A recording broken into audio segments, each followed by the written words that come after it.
founding of the New Age movement can be traced back to the 19th century in Theosophy.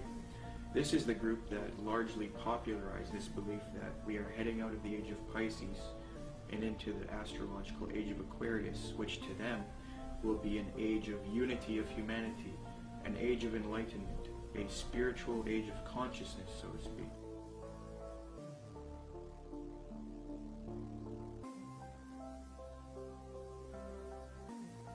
It's very clear, yes, there's going to be a one world, political, economic, religion, and this is what all the globalists, the elite, the high-level occultists, the high-level New World Order people, this is what they're wanting. This is what the Bible pretty much clearly predicts as well.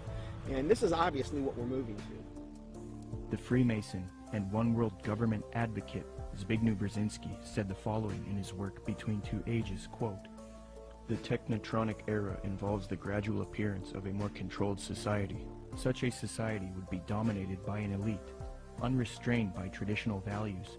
Soon it will be possible to assert almost continuous surveillance over every citizen and maintain up-to-date complete files containing even the most personal information about the citizen." This admitted New World Order agenda to create a one-world government that rules over humanity is not only political, it is also spiritual and based on what is known as the New Age. This can be verified with irrefutable documentation. Most of the Christians doing this kind of work have been silenced, so I set out across the border to speak to the few researchers that are still left. There are not many researchers left who have not been deceived by the New Age. Speaking with these people helped confirm my position even more. The New World Order exists. The elite are occultists who adhere to New Age doctrines, and they are responsible for this new trend of discrediting Christianity, Jesus Christ, and the Christian New World Order researchers. There is a voluminous amount of data that I have obtained in my research on this subject, but after watching this production, do not believe me.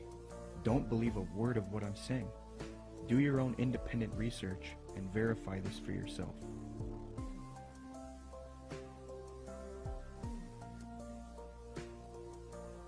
The very word secrecy is repugnant in a free and open society, and we are, as a people, inherently and historically opposed to secret societies, to secret oaths, and to secret proceedings. For we are opposed around the world by a monolithic and ruthless conspiracy. Here's the way they look at it. Here's their metaphor. Adam and Eve were held prisoner in the Garden of Eden by an unjust, cruel, and vindictive God.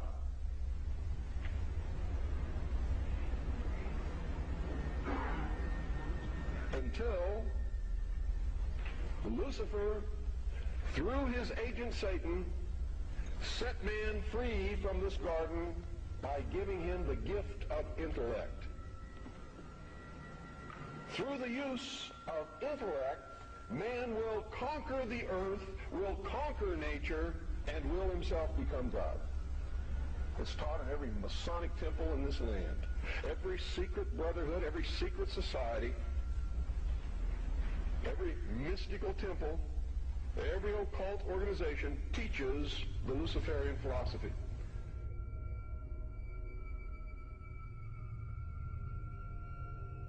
To understand the New World Order and the New Age worldview, we must go back into history and examine its origins. But first we must define our terms.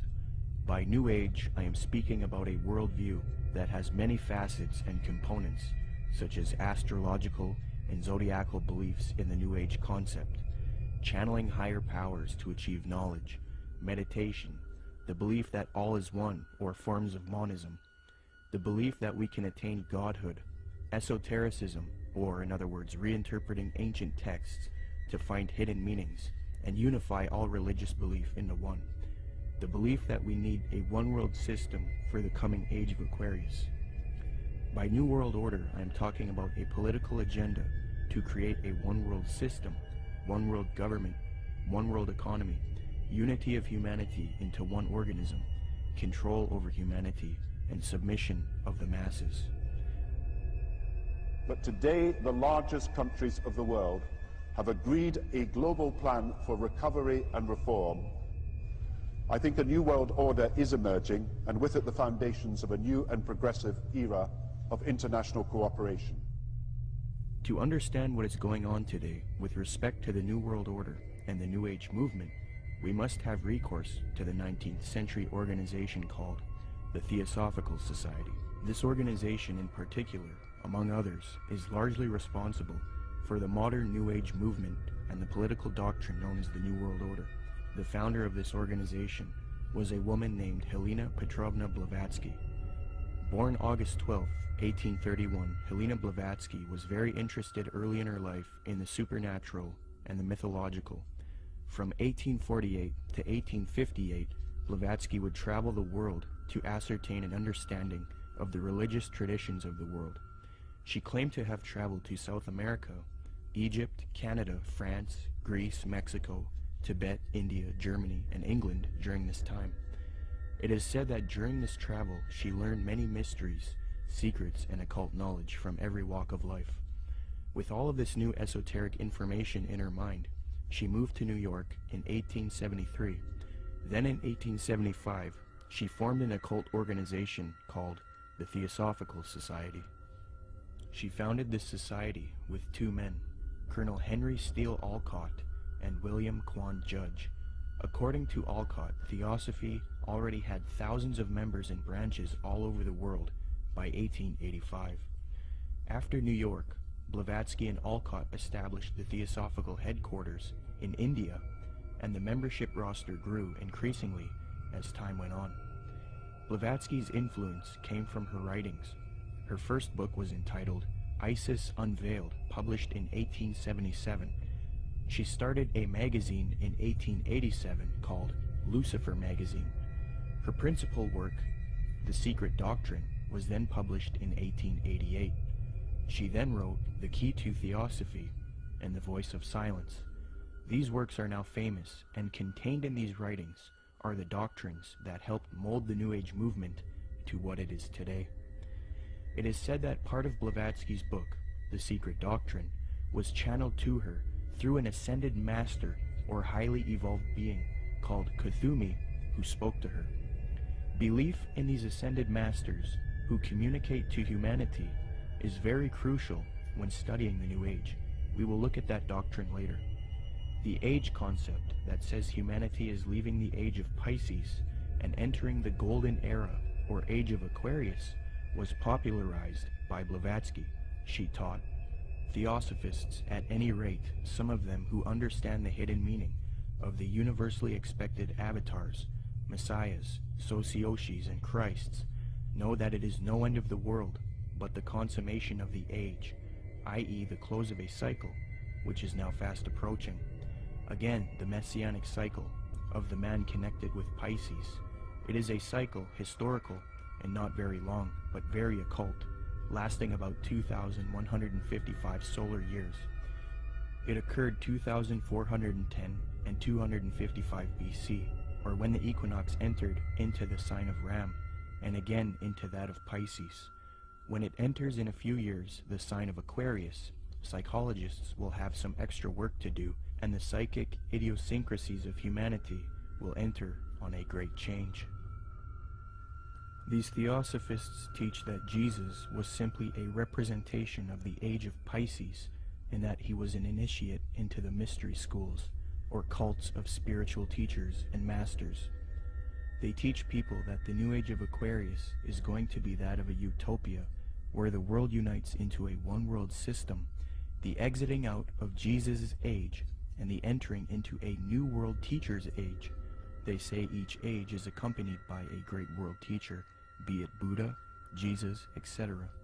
So for the advent of the age of Aquarius, they claim a new world teacher will guide humanity into it. Blavatsky was reluctant to fuse these theosophic beliefs with politics, however. Nonetheless, she still advocated monism and a one-world brotherhood, or uniting, of mankind. In Blavatsky's book, The Key to Theosophy, she lists three main goals of theosophy: universal brotherhood of humanity without distinction of race, color, or creed; to promote the study of the world's religions and to investigate the hidden mysteries of nature.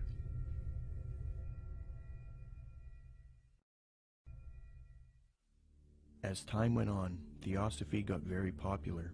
Many prominent figures would join the Theosophical Society from all over the world, and many popular doctrines of today's New Age movement would be molded and shaped by them. Theosophy is the first major New Age group, and they are largely responsible for many of the modern New Age beliefs, including the belief that Jesus represented the sun god. After studying the occult and the esoteric in depth, I have come to the conclusion that the Zeitgeist movement and the Zeitgeist films are based on Theosophy, Freemasonry, and the New Age. For those who are unfamiliar, in 2007, a man named Peter Joseph released a film called Zeitgeist. This film received millions of views on the internet and became very popular. Then in 2008, Zeitgeist Addendum, the sequel, came out.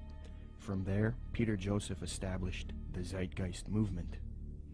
Whether Zeitgeist was a film that was intended by Peter Joseph or whoever was behind it to be what it ended up being, I don't know. But I can say that the message that's being expressed by Zeitgeist is without a doubt the most clear depiction of the mystery school ideology.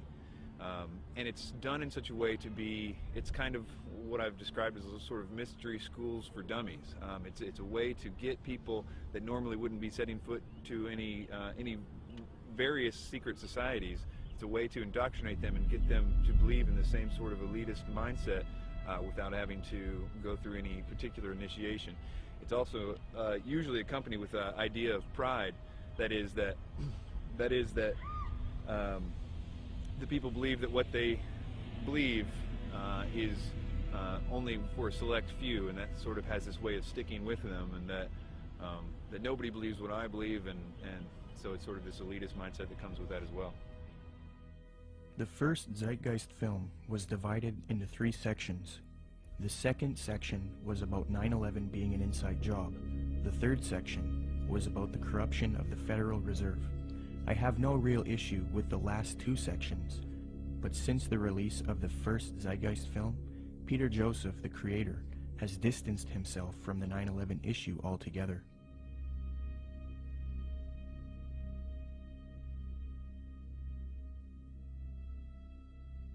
This makes me wonder if the only reason he spoke about 9/11 in the first film was to get the 9/11 truth movement on board with his agenda. The first section of the film is what I have an issue with. Contained in this section is the modern belief system of the New Age movement, the Theosophical Society, and Freemasonry. With the Zeitgeist, it's, Satan's good at what he does, bottom line. And the first one, what they do is they come right out, and in the first segment, I think like the first 38 minutes, they just go after Jesus Christ, his deity. Basically, what they try to do is convince everyone that Jesus Christ is just a knockoff of Horus and a lot of the other pagan deities, and they try to draw all these parallels and similarities. These parallels and similarities have all been debunked by Bible scholars and things. In fact, I think there's even a couple challenges up on the internet, the Zeitgeist Challenge, where they offer money if they can actually. So they've been debunked. I've done, oh my word, I don't know how many teachings debunking both movies. But if somebody were to see that for the first time and not know any different, oh, hey, it sounds convincing, sounds, this or that. And so what they've got to do is discredit the Word of God, the deity of Jesus Christ. As Theosophy grew, it produced influential figures such as Annie Wood Besant, born October 1st, 1847. She was a Marxist and a socialist. Besant was so inclined towards socialism that she defended it in public debates. One such debate was conducted between her and a man by the name of G.W. Foote, a secularist who supported republicanism. The debate was held at the Hall of Science on February 2nd, 9th, 16th, and 23rd, 1887, a 4-night debate series. The title of the debate was, "Is Socialism Sound?" Angelique Richardson and Chris Willis from the University of London Institute for English Studies, when commenting on Besant's worldview, note, quote, "The socialist feminist Annie Besant joined the Marxist-based Social Democrat Federation, SDF, in the 1880s. Annie Besant met the founder of Theosophy, Helena Blavatsky, in 1890, and she quickly read Blavatsky's material. Besant recorded her first acquaintance with Blavatsky. She wrote, quote, "I was standing with my hand in her firm grip and looking for the first time in this life straight into the eyes of HPB. We rose to go, and for a moment veil lifted, and two brilliant, piercing eyes met mine, and with a yearning throb in the voice, 'Oh, my dear Mrs. Besant, if you would only come with us.' I said a commonplace, polite goodbye, and turned away with some inanely courteous and evasive remark. 'Child,' she said to me long afterwards, 'your pride is terrible. You are as proud as Lucifer himself.'" Besant would get involved with the secret society known as Freemasonry. In 1902, she established the International Order of Co-Freemasonry, and then set up lodges all over the world with theosophic underpinnings. Theosophy, Freemasonry, and Marxism are all connected with the New Age movement. Besant would become president of the Theosophical Society in 1908. As I give you the history and lay the framework for the origins of the modern New World Order ideology and the New Age movement, it is important to note the role of Freemasonry. As previously noted, Theosophy and Freemasonry were somewhat affiliated in the late 19th century. In fact, Helena Blavatsky received an honorary degree of Apprentice Companion, Perfect Mistress, Sublime Elect Scotch Lady, from the Rite of Adoption. She was awarded with these titles by the 33rd degree Freemasons John Yarker, M. Kaspari, and A.D. Lowenstock. Here is a reprint of the Masonic certificate that Blavatsky received.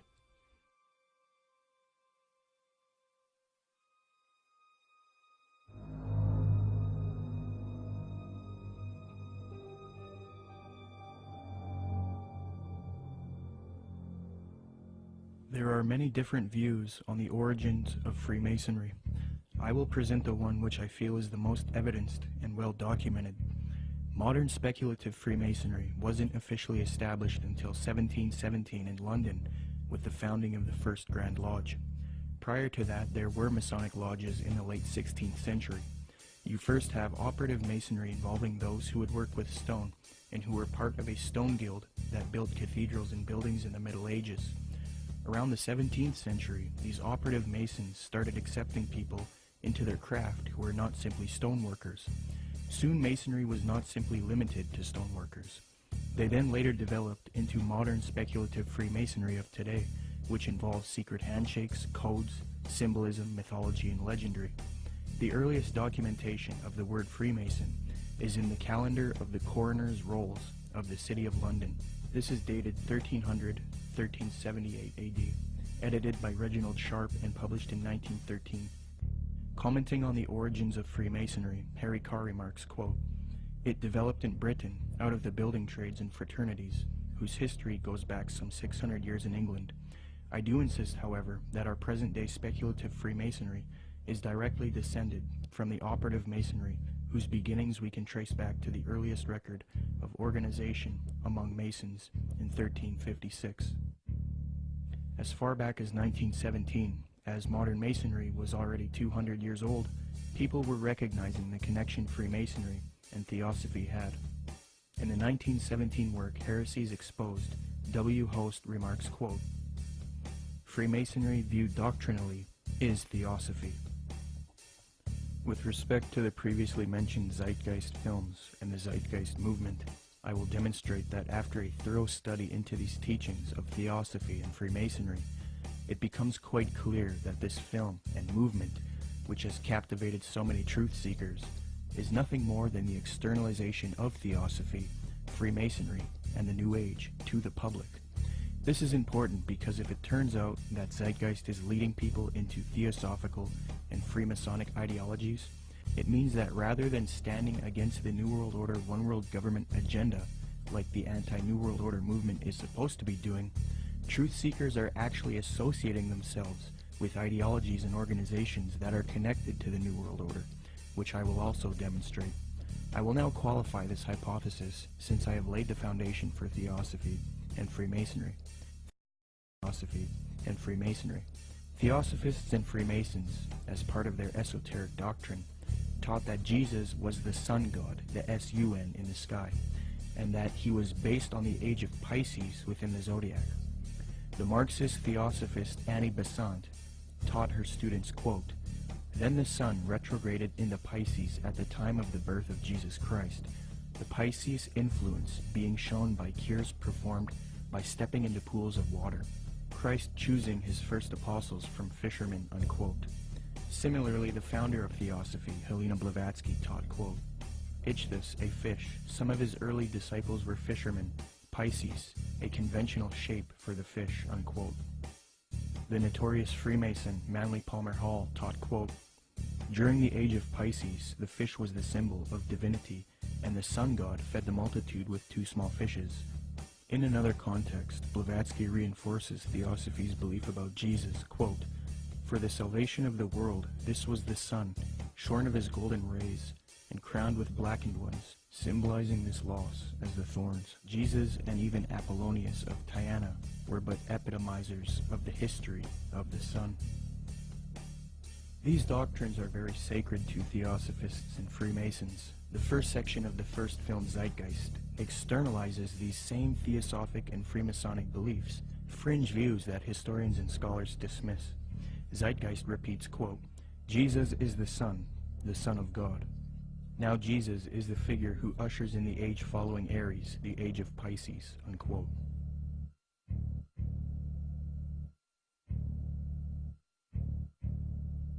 Now, noticing these parallels, one might think that Peter Joseph, the creator of Zeitgeist, was ignorant of the fact that he was indoctrinating people into Theosophic and Freemasonic ideologies. However, Zeitgeist is not only spreading these doctrines of Theosophy and Freemasonry, but Zeitgeist also associates itself with prominent Theosophists, Freemasons, New Agers, and occultists in their own transcript for the film, leaving little debate as to the connection it has to these groups. Zeitgeist listed all of its sources for the film in its online transcript, and among the names of people appealed to are Helena Blavatsky, the founder of Theosophy, the Freemason Albert Churchward, New Ager Acharya S., New Ager occultist and theosophical apologist Jordan Maxwell, the Druid Gerald Massey, Edward Carpenter, the socialist and acquaintance of Theosophist, Freemason, and Marxist Annie Besant, the Freemason Manly P. Hall, and the Druid Godfrey Higgins, who is associated with Helena Blavatsky. The fact that Zeitgeist chooses to associate itself with these prominent Freemasons, Theosophists, New Agers, and occultists shows us why the truth movement should avoid them. It is a well-known fact that these same esoteric organizations have openly stated that they wish to indoctrinate the public with their esoteric religious ideas and externalize their views to humanity, eventually resulting in a new world order for the age of Aquarius, which they all await with anticipation. Let me qualify this.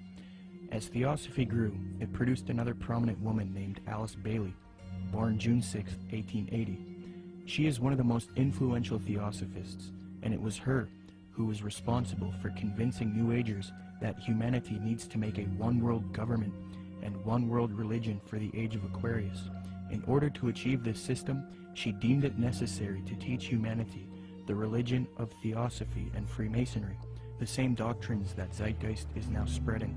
Speaking on the spiritual war between esotericists and people who refuse to accept the New Age, she says, quote, "It will be fought largely with mental weapons and in the world of thought.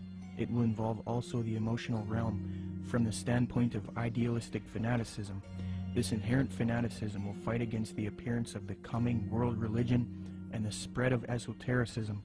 It must not be forgotten that only those souls who are on the probationary path or the path of discipleship will form the nucleus of the coming world religion.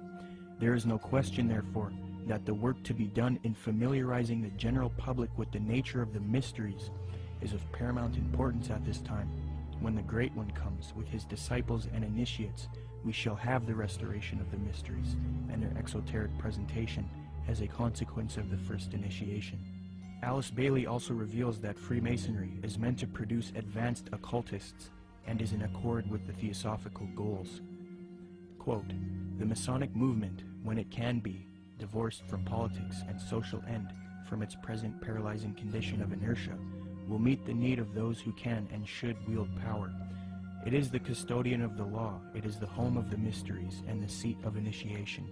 It holds in its symbolism the ritual of deity, and the way of salvation is pictorially preserved in its work. The methods of deity are demonstrated in its temples, and under the all-seeing eye, the work can go forward. It is a far more occult organization than can be realized, and it's intended to be the training school for the coming advanced occultists, unquote. The main source of Zeitgeist is Acharya S. She advocates one world system under the age of Aquarius. This is very interesting, as the main source that this traces back to is Alice Bailey. You can trace this to one book in particular called The Externalization of the Hierarchy, which advocates this extensively and even openly admits this in the first few pages of that volume. In his book, The Arcana of Freemasonry, the Freemason Albert Churchward that Zeitgeist appealed to gave the following admission, quote, "Can the unity of the world be accomplished by Freemasons? Yes, and by Freemasons only." There is a common misconception about Freemasonry, and that is that many people believe it is merely a friendly fraternity where men meet up to network and socialize. This is partially true, but there are elements of Freemasonry that are not so innocent. The Freemasonic Society was infiltrated in the late 18th century by an organization called the Order of the Illuminati. There's a lot of fictional, embellished information about the Illuminati, but if you sift through all of the data, there are some very important key facts. All historians will grant that the Illuminati certainly existed in Bavaria, Germany, and that it was founded in 1776 by a man named Adam Weishaupt. This organization was a type of revolutionary organization that sought political and societal reform. The order grew and became very popular. It was then outlawed by the patriotic ruler of Bavaria, Duke Karl Theodor. He issued 3 edicts against the Illuminati, the third being in 1787. Illuminati writings were discovered after raids of castles and arrests of members. These writings were then translated from Old High German by 2 men contemporary with the Illuminati, Abe Barrel and John Robison. The writings were published in their works, Proofs of a Conspiracy and Memoirs Illustrating the History of Jacobinism. The writings revealed that the Illuminati wanted a one-world system ruled by them, the overthrow of religion, and the infiltration of Freemasonry to achieve this, so that they could operate under another name and occupation. The founder of this order, Adam Weishaupt, stated, quote, "Do you realize sufficiently what it means to rule in a secret society, not only over lesser or more important of the populace, but over the best of men, over men of all ranks, nations, and religions, to rule without external force, to unite them indissolubly, to breathe one spirit and soul into them, men distributed over all parts of the world." The prolific Freemasonic author and historian Albert Mackey reports, quote, "To give the order a higher influence, Weishaupt connected it with the Masonic institution, after whose system of degrees and esoteric instruction and of secret modes of recognition it was organized. The order at first was very popular, and enrolled no less than 2,000 names upon its registers, among whom were some of the most distinguished men of Germany. It extended rapidly into other countries, and its lodges were to be found in France, Belgium, Holland, Denmark, Sweden, Poland, Hungary, and Italy. The original design of Illuminism was undoubtedly the elevation of the human race, but it cannot be denied that in the process of time, abuses had crept into the institution, and that by the influence of unworthy men, the system became corrupted. So fused with Freemasonry in the 18th century was the doctrine of elitism and globalization, the overthrow of religion, namely Christianity. The question is, did the Illuminati cease to exist after it was outlawed in Bavaria, or did it live on? According to historians like Mackey and others, the Illuminati infiltrated Masonic lodges all over Europe before it was persecuted by the Bavarian government. So with that in mind, How could the Bavarian government stop this order if it was already all over Europe? The answer is they couldn't have. The Illuminati was too big, and thus it continued under Freemasonry. The French historian Henry Martin reports, quote, Vicept proposed as the end of Illuminism the abolition of property, social authority, nationality, and the return of the human race to the happy state in which it formed only a single family, without artificial needs, without useless sciences, every father being priest and magistrate. President George Washington himself was convinced that the Illuminati existed after 1785, when it was outlawed in Bavaria. He corresponded with the Reverend named G.W. Snyder, voicing his concerns about the Illuminati. This was written 13 years after the Illuminati was outlawed in Bavaria. George Washington states, quote, I have heard much of the nefarious and dangerous plans and doctrines of the Illuminati. It was not my intention to doubt that the doctrines of the Illuminati and the principles of Jacobinism had not spread in the United States. On the contrary, no one is more truly satisfied of this fact than I am. The idea that I meant to convey was that I did not believe that the lodges of Freemasons in this country had, as societies, endeavored to propagate the diabolical tenets of the first or the pernicious principles of the latter, if they are susceptible of separation, that individuals of them may have done it, or that the founder or instrument employed to found the democratic societies in the United States may have had these objects and actually had the separation of people from their government in view, is too evident to be questioned. From President Washington, we learned that he believed the Illuminati was nefarious and dangerous. He had little doubt about the Illuminati spreading to America by 1798. He was truly satisfied, or in other words, convinced of this fact. He thought it was too early for whole Masonic lodges to be striving for Illuminati objectives, but he did believe individuals within American lodges were certainly doing so. He believed the founder or instrument used to found the democratic societies in the USA may have had Illuminati objectives in mind, and that they had the separation of the people from their government in view. According to Washington, these things are too evident to be questioned. That same year, the president of Yale University, Timothy Dwight IV, spoke out against the Illuminati. Quote, the great and good ends proposed by the Illuminati as the ultimate objects of their union are the overthrow of religion, government, and human society, civil and domestic. Joseph Willard, the president of Harvard University, said in a speech in New Hampshire, quote, there is sufficient evidence that a number of societies of the Illuminati have been established in this land of gospel light and civil liberty, which were first organized from the Grand Society in France. They are doubtless secretly striving to undermine all our ancient institutions, civil and sacred. These societies are closely leagued with those of the same order in Europe. They have all the same objects in view. The enemies of all order are seeking our ruin. Should infidelity generally prevail, our independence would fall, of course. Our republican government would be annihilated. Speaking on this new Freemasonry that was infiltrated by Illuminati elitist doctrines, John Quincy Adams, the 6th President of the United States, remarked, quote, I do conscientiously and sincerely believe that the order of Freemasonry, if not the greatest, is one of the greatest moral and political evils. Because this Illuminati doctrine of globalization and societal reform was fused into Freemasonry, later prominent Masons started voicing their anticipation of a new world order, one world system.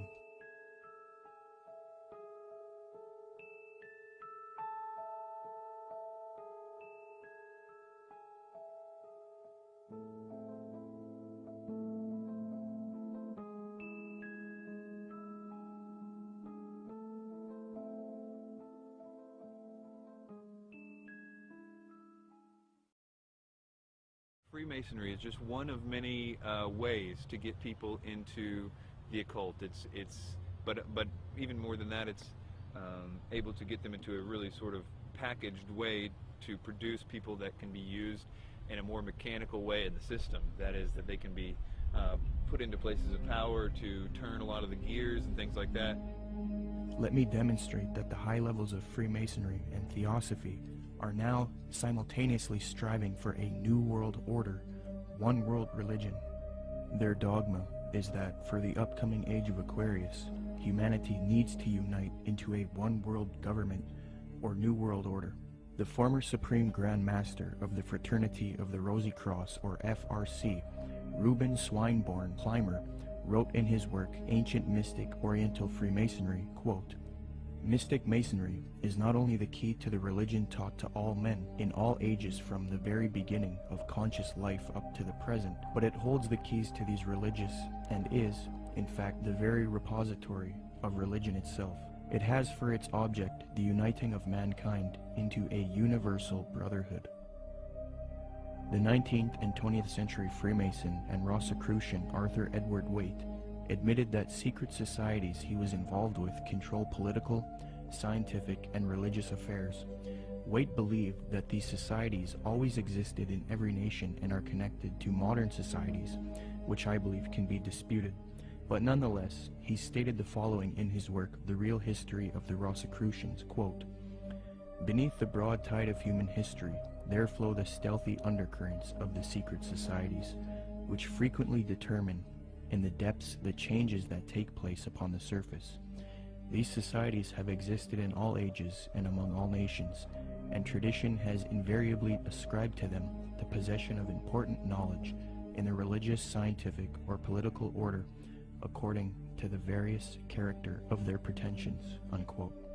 The official Freemasonic Scottish Rite magazine, entitled The New Age magazine, admits that it is for a New World Order, New World Religion, and New Age. Quote, "Great God our King has chosen the great American public schools to pave the way for the new race, the new religion, and the new civilization that is taking place in America. Any mother, father, or guardian who is responsible for the taking away of the freedom of mind, freedom of will, or freedom of spirit is the lowest criminal on earth, because they take away from that child the God-given right to become part of God's great plan in America for the dawn of the new age of the world." 33rd degree Freemason Manly Palmer Hall advocated world government, quote, "The new Atlantis sets forth an ideal government of the earth. It foretells that day when in the midst of men there shall rise up a vast institution composed of the philosophic elect, an order of illumined men band together for the purpose of investigating the laws of life and the mysteries of the universe. The age of boundaries is closing, and we are approaching a nobler era when nations shall be no more, when the lines of race and caste shall be wiped out, when the whole earth shall be under one order, one government, one administrative body," unquote. Alice Bailey, the prominent theosophist, stated, quote, "The new era is coming. The new ideals, the new civilization, the new modes of life, of education, of religious presentation, and of government are slowly precipitating, and nothing can stop them." N. Sri Ram, a prominent theosophist and New World Order advocate, stated, quote, "Let us first consider the restoration of the mysteries. It is well known among members of the co-Masonic movement that its work has been faithfully continued up to the present, and that its number of lodges has steadily increased. I imagine that at such an auspicious time, when the inner and outer worlds will have come much nearer together, some of the great leaders of the hierarchy might take part in the outer work of reconstruction, and will then become the recognized leaders of the new world government," unquote.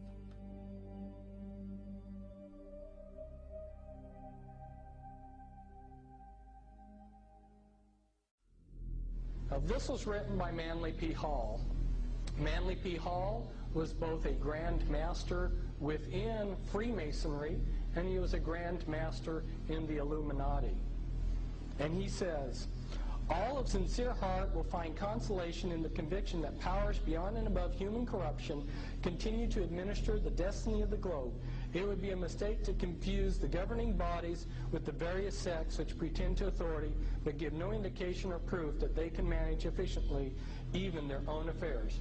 Now, Manly P. Hall knows who he's referring to here because he's part of that secret body. But of course, he speaks positively of it. The Zeitgeist films and movement have more ties to Theosophy and Freemasonry. At just 2 minutes into the second Zeitgeist film, Zeitgeist Addendum, a lecture of a man by the name of Jiddu Krishnamurti is played. Jiddu spent much of his childhood in southern India. Jiddu's father was a member of the Theosophical Society in southern India.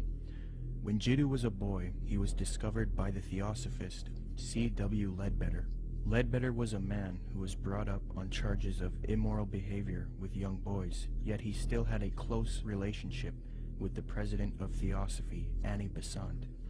Ledbetter and Besant would adopt Jiddu and take him to England. They raised him and brainwashed him into the Theosophic esoteric teachings. They were convinced that he was their return of the Christ and that he would lead humanity into the age of Aquarius as the world teacher for the New Age. Jiddu thought he was the Christ for many years due to being brainwashed, and he would give lectures speaking with authority on esoteric and occult matters. However, Jiddu became reluctant and after many years decided not to be the Christ of Theosophy. He was a false Christ, and he later departed from Theosophy.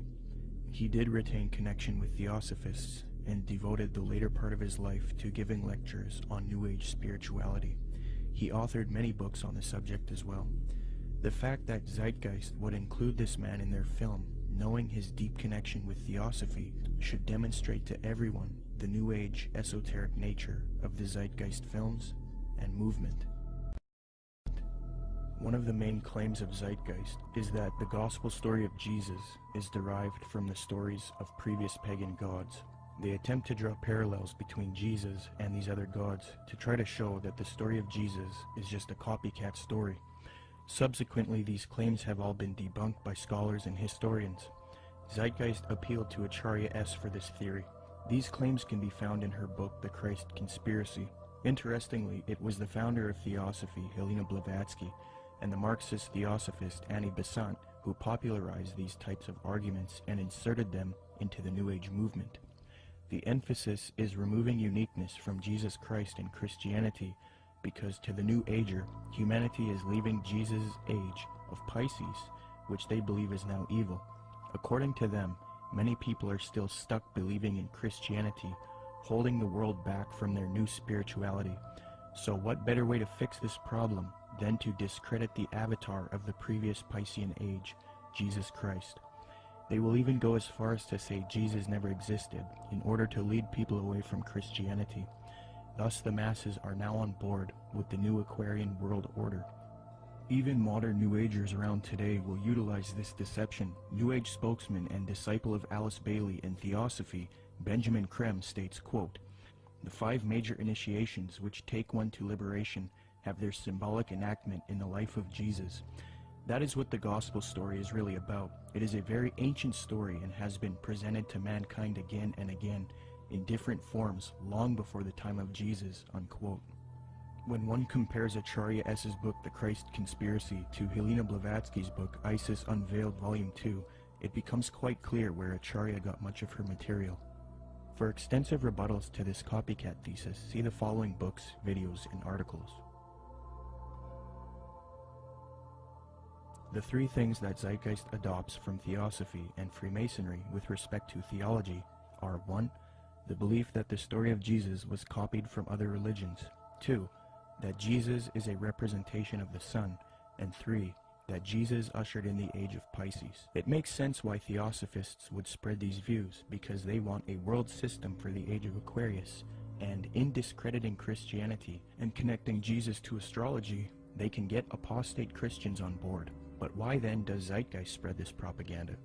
Interestingly, the creator of Zeitgeist, Peter Joseph, has wanted a world system or utopia paradise on earth since the release of the first Zeitgeist film. And as far as the spiritual aspect of life, you know, we're all pure spirituality. Of course there's something outside of understanding because we're just a fragment inside this larger whole. I end Zeitgeist with a very positive note. We're talking about the consciousness, the whole consciousness, because you can scientifically orient yourself and even more importantly, spiritually orient yourself into a collective consciousness to realize that we're all one organism. And the moment people stop dividing themselves up and generating religious division, political division, the moment people stop fighting amongst themselves is the moment paradise will dawn. Similarly, Zeitgeist's main source, Acharya S., has advocated the New Age of Aquarius that the elitist Theosophists and Freemasons await in her 1999 work, The Christ Conspiracy, quote, "But the future is now, and the maneuvers are being unveiled. As far as Christianity's role in this new age," Carpenter states, quote, Christianity, therefore, as I say, must either now come frankly forward and acknowledge its parentage from the great order of the past, seek to rehabilitate that, and carry mankind one step forward in the path of evolution, or else it must perish. There is no alternative. Despite the vilification of the so-called New Age movement, the fact is that we are entering into a new age. The age referred to in the gospel tale is that of Pisces, and through contrivance and duplicity, coercion and slaughter, the fish god Jesus, the Piscean solar avatar, has indeed been with us. But now it is the close of the age, and his time is over. As Hancock says, we live today in an astrological no man's land, at the end of the age of Pisces, on the threshold of the new age of Aquarius. Traditionally, these times of transition between one age and the next have been regarded as ill-omened. Ill-omened verily, as the ongoing destruction of the earth and the endless warfare over ideology will indeed produce the Armageddon so long awaited and planned by those who cannot live for today but must look towards an afterlife.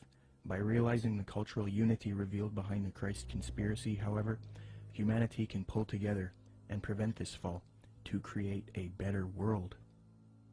75 years before Zeitgeist's main source Acharya S. penned that admission, the former president of Theosophy, Annie Besant, wrote something almost exactly the same, quote, "The equinox will reach the sign of Aquarius, coinciding the great cycle of influence.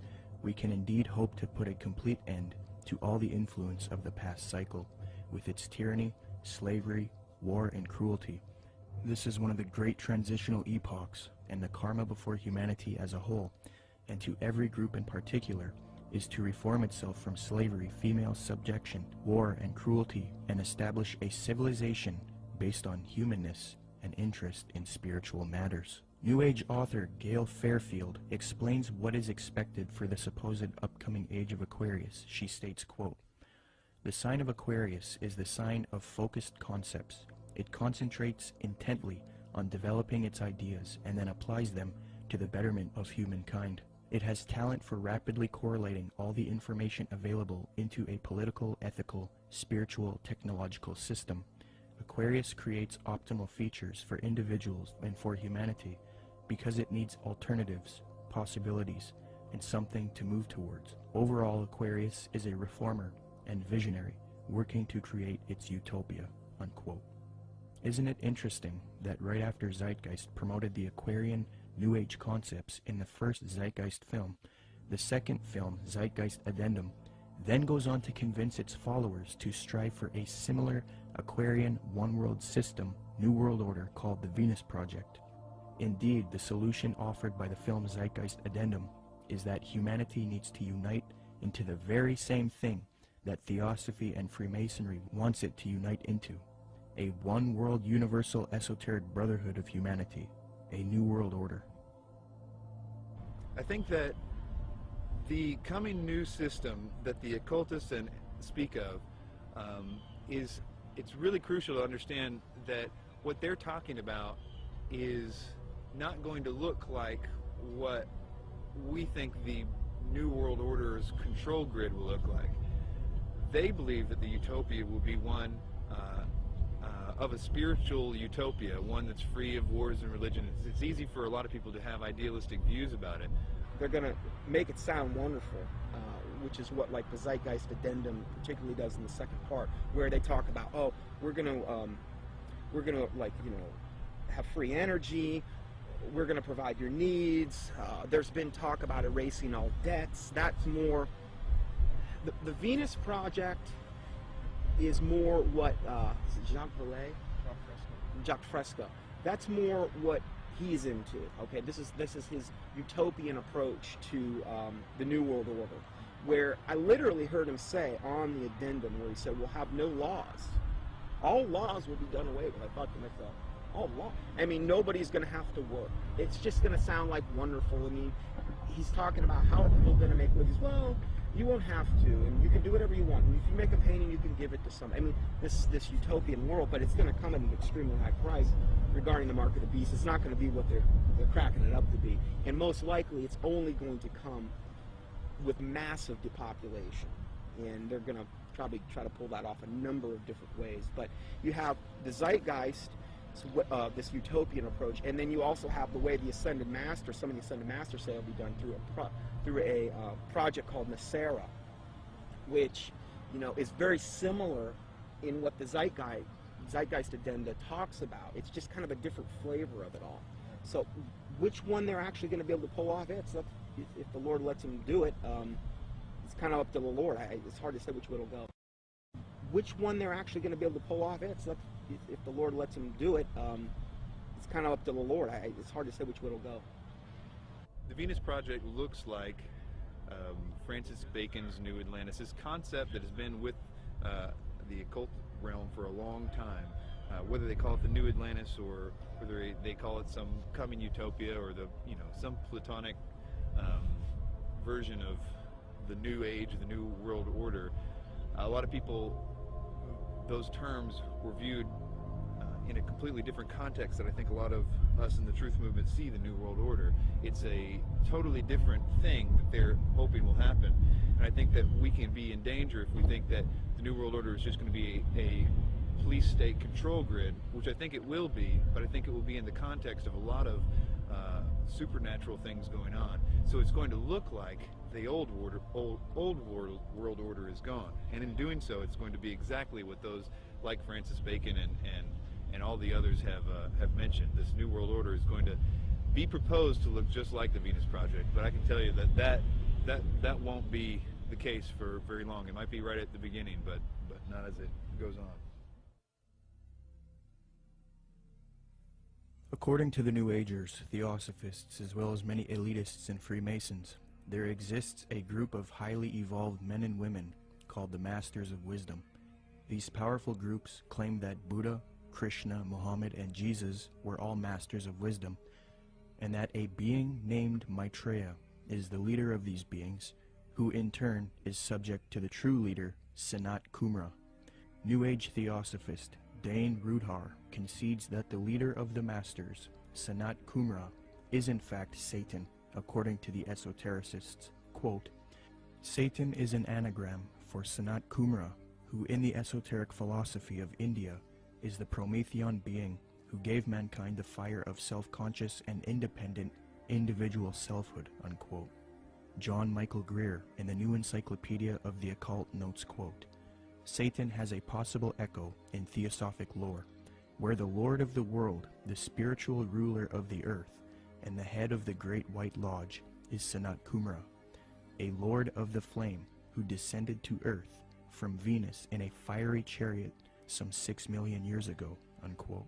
Helena Blavatsky taught her students that it is actually Satan who is God, the Messiah, and that Jehovah is the evil one. She stated, quote, It is but natural, even from the dead letter standpoint, to view Satan, the serpent of Genesis, as the real creator and benefactor, the father of spiritual mankind.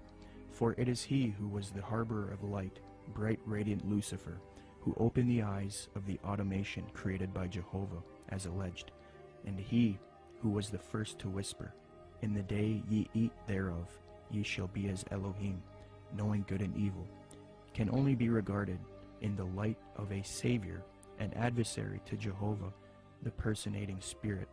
He still remains in esoteric truth the ever-loving messenger, the angel, the seraphim and cherubim, who both knew well and loved still more, and who conferred on us spiritual instead of physical immortality. The Theosophist H. Alexander Fusel seeks to deify Satan, quote, Satan, then, was originally a divine being destined to carry light and life to the netherworlds.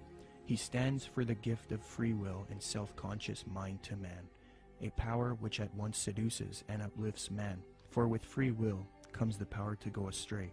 Satan is therefore man's teacher, unquote. Once you are willing to give worship to Satan is when you are given a certain kind of power that the deceived, those that are just thinking it's them or thinking that something else, can't have access to. So Freemasonry is a systematic way to get people to that level without actually just coming out and saying it right at first. One of the former leaders of the Theosophical Society, who was contemporary with Blavatsky and Annie Besant, tells us what the 19th century position on Satan is.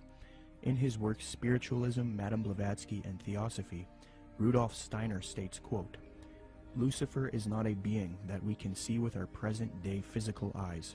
Lucifer can be seen only with the awakened clairvoyance. seen clairvoyantly. In fact, Lucifer is a particular being who was left behind during the moon phase of evolution, unquote. N. Sri Ram, who often gave lectures at the United Nations, a major theosophist and writer for Lucifer magazine, clarifies, quote, "The adversary, or Satan, is no other than Lucifer, the light-bearer, the bright morning star. He is the initiator, awakening the divine faculties of intellect on man. He is the king of the fallen angels, spirits from higher spheres, who descended among primitive mankind of the third race to develop in man and endow him with his self-conscious mind, or manas," unquote. Theosophy teaches that Satan, or Lucifer, is actually a divine being who saves humankind and brings him consciousness. Many modern influential New Agers who are deceived by Theosophy repeat the same theme. David Spangler admits that Lucifer is a being that New Agers honor, and the light of Lucifer is the light of God. Quote, "The true light of Lucifer cannot be seen through sorrow, through darkness, through rejection. The true light of this great being can only be recognized when one's own eyes can see with the light of the Christ, the light of the inner sun. Lucifer works within each of us, trying to bring us to wholeness. And as we move into a new age, which is the age of man's wholeness, each of us, in some way, is brought to that point which I term the Luciferic initiation, the particular doorway through which the individual must pass if he is to come fully into the presence of his light and his wholeness. Lucifer comes to give us the final gift of wholeness. If we accept it, then he is free, and we are free. That is the Luciferic initiation. It is one that many people now, and in the days ahead, will be facing, for it is an initiation into the new age. It is an initiation of leaving the past and moving into the new, shedding our guilts and fears, our anxieties, our needs, our temptations, and becoming whole and at peace, because we have recognized our inner light and the light that enfolds us, the light of God," unquote. So indeed, the Luciferian doctrine is fused into the New Age movement due to Theosophy. Along with this doctrine is the belief that because of Satan, man is now thinking he will evolve, conquer the world, conquer nature, and become a god. The Freemason W.L. Wilmhurst bolstered the fact that Freemasonry is aimed at creating god-men.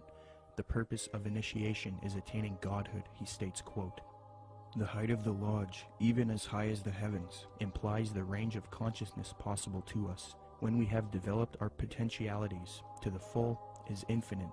Man who has sprung from the earth and developed through the lower kingdoms of nature to his present rational state has yet to complete his evolution by becoming a godlike being and unifying his consciousness with the omniscient, to promote which is and always has been the sole aim and purpose of all initiation," unquote. Danny and Englewood, you're on the air. Go ahead. Yeah, you're going to take this the wrong way, Peter J., director of Zeitgeist, but what you just said sounds exactly like Satanism. Not saying that you are satanic. I don't believe in Satanism. If you want to use that word, you know what Satanism that's your own idea. Satanism is? Atheists. People who do not believe in a God. People who believe that man is God. That's what Satanism correct. is. You are God. Okay, then you are a Satanist. You are God. You are God.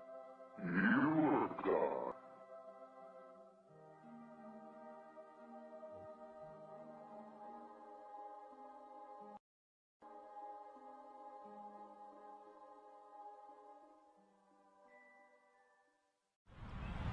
Okay, can you tell us about Benjamin Creme, Maitreya, and the Ascended Masters? Okay, well, Benjamin Creme was born in 1922, and in 1959 he was contacted by one of the masters, Ascended Masters. They didn't really get real specific who actually contacted him first, but what they did is asked him if he wanted to participate in this coming, where he would actually talk about and be kind of like the John the Baptist for the coming Maitreya, as they called him. And he accepted, and in 1975 he started Share International, which is kind of like the mouthpiece for who they call Lord Maitreya. And in 1977, Maitreya actually made, according to them, his physical appearance, where he came from the Himalayas, and supposedly he occupied a body, came in on a plane from the Himalayas, and they even used that whole thing about him coming from the Himalayas in 1977 to say that this fulfills the Bible scriptures where it said he will come in the clouds, which is such a joke. But so Maitreya has really been, or Benjamin Creme has really been, like, again, the kind of like the false version of John the Baptist for Maitreya ever since, really. He's went around, lectured. He lectures at different various occult groups. He lectures at Masonic halls and these types of things, places where he feels comfortable at. And he's been trying to herald in Maitreya for a long time. They've made many predictions where, you know, they said, okay, he's most likely going to appear within this time frame, and most of the time they've just got everything wrong. So they'll say, well, he could appear any moment, but we don't really know when. The New Age religion, folks, is going to have a worldwide leader, a charismatic political and religious leader that they call Lord Maitreya. At least so far that's who they call him, or that's what they call him. This individual, as far as I know, has not made his public appearance yet, but the New Agers claim that he is on the earth at the present time. They claim that he came to live with the Asian community in East London, England, in July 1977 by descending from his ancient retreat in the Himalaya mountains along the border of India and Tibet. They further believe that his imminent emergence into full public view is assured. They also claim that this individual is the one that the Christians call Christ, the Jews call the Messiah, the Buddhists call the fifth Buddha, the Hindus call Krishna, and the Muslims call the Imam Mahdi. In other words, all of the major religions of the world are awaiting the arrival of this one individual. And they say that he is on the earth now, patiently waiting for the appointed time to reveal his existence to the peoples of the world. They say that he will apparently assume the leadership of all of these religions, and when he does, he will create a one-world religion. The New Agers have written that in the esoteric tradition, previously defined as being intended for or understood by only a chosen few as an inner group of disciples or initiates, in other words, the esoteric means hidden. They claim that the word Christ is not the name of an individual, but the name of an office or function within the spiritual hierarchy of masters. They claim that the masters are a group of perfected men who have guided human evolution from behind the scenes for centuries, and they believe that this Lord Maitreya is that Christ. Now, Manly P. Hall has written of this individual by identifying him as, quote, the way, the truth, and the life, which coming to every life redeems all who accept it, unquote. Since Jiddu Krishnamurti, featured in Zeitgeist Addendum, failed as the world teacher responsible for ushering in the Age of Aquarius one-world system, Theosophists, Freemasons, and occultists have been waiting for their world teacher since then. Well, on January 9th, 1959, a student of Alice Bailey and Blavatsky, who was already familiar with the doctrine of the Ascended Masters, Benjamin Creme, would come into contact with powerful forces who would appoint him to introduce Maitreya, the world teacher, to humanity. Creme's first experience is as follows. On January 3rd, 1959, Creme became possessed by an energy, and a message from an outside force said to him, go to Blackfriars Bridge, south side, Blackheath side, on January 9th, 9:30 p.m. So on January 9th, 1959, Benjamin Creme followed these instructions and crossed Blackfriars Bridge in London, walking to the south side. There was no one about. It was deserted. There was a car waiting at the far end of the bridge. He walked beside the car and looked inside of it. There were some people in it who he did not know, but one of them was a man who told him he had been receiving messages from the Ascended Masters. From there, Creme started receiving messages again from this force, who he now believed were these Ascended Masters that Theosophy invented. This entity told Creme to pull out his tape recorder. It began giving Creme long dictations, which he repeated into the tape recorder. The entity said, now our master Maitreya himself has something important to tell you. Krem then claimed to be overshadowed by Maitreya, this leader of the Ascended Masters. In a sense, he was possessed by Maitreya. Krem claims that the experience was that of total identification with everything and everybody in the world, a kind of universal experience such as he had never felt. He was filled with a foreign tremendous energy.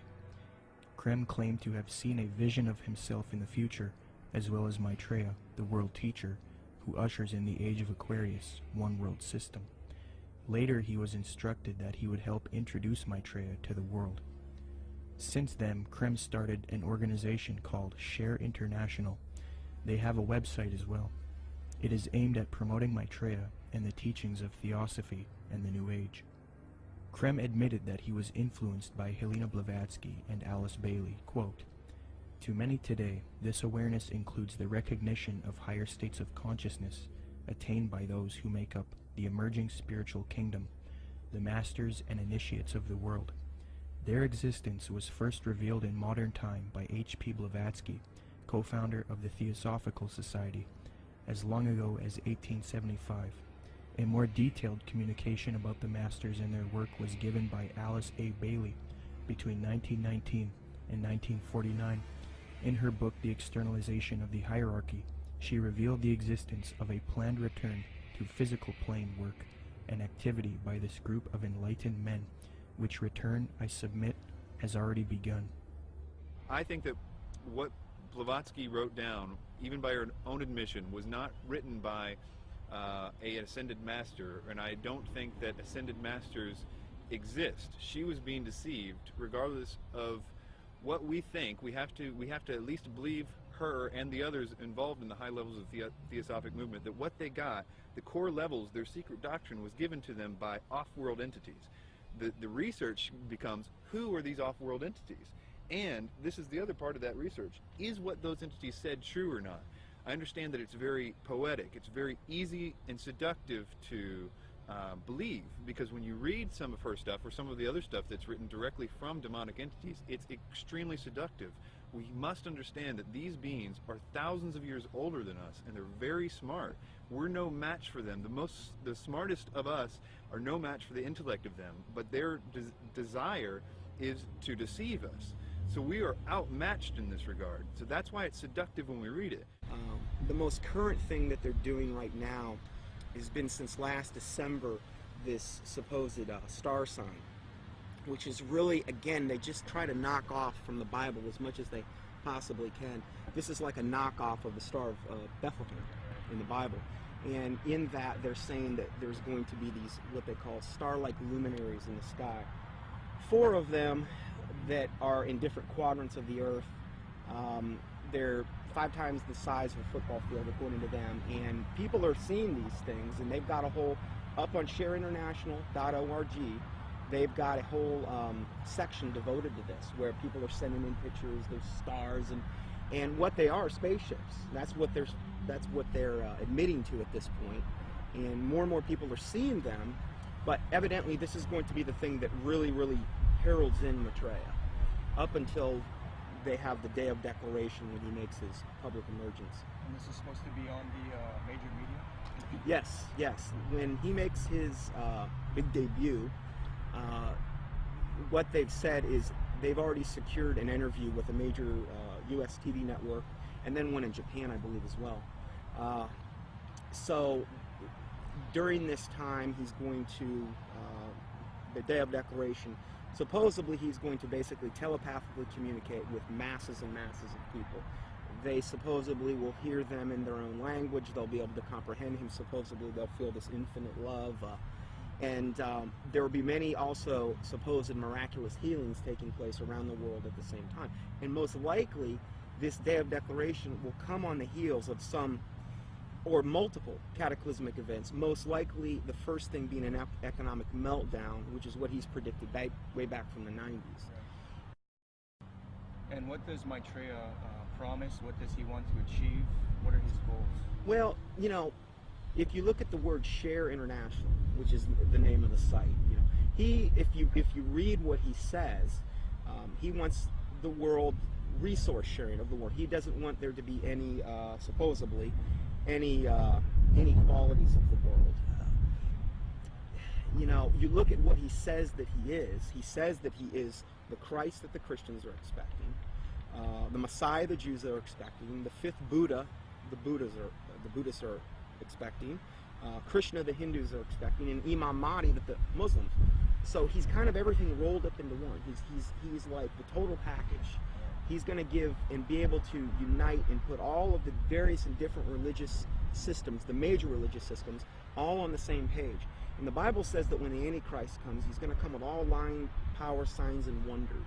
And he's going to deceive the whole world by which the miracles that he's going to do. So he's taking credit for every single miracle that's going on right now, whether it's a Marian apparition, which would be to him the ascended Master Mary, because he's got a whole band of masters that he's going to be coming with. And so he's taking credit for everything. Every miracle that you're seeing going on in the world right now, whether it's a Catholic miracle, whether it's some type of energizing of water, whether it's some bleeding statue, whether it's, you know, some Hindu miracle, crosses of light, they've seen those in different and various churches. He's taking credit for all of that. And I think what we're going to see and what he says we're going to see, in fact, I just read this in their last report, Benjamin Krem said also with the UFO sightings, he says they're going to increase up until the time when he makes his emergence. And he's going to come on the scene. He's going to be able to explain all of this and try to put everybody on the same page.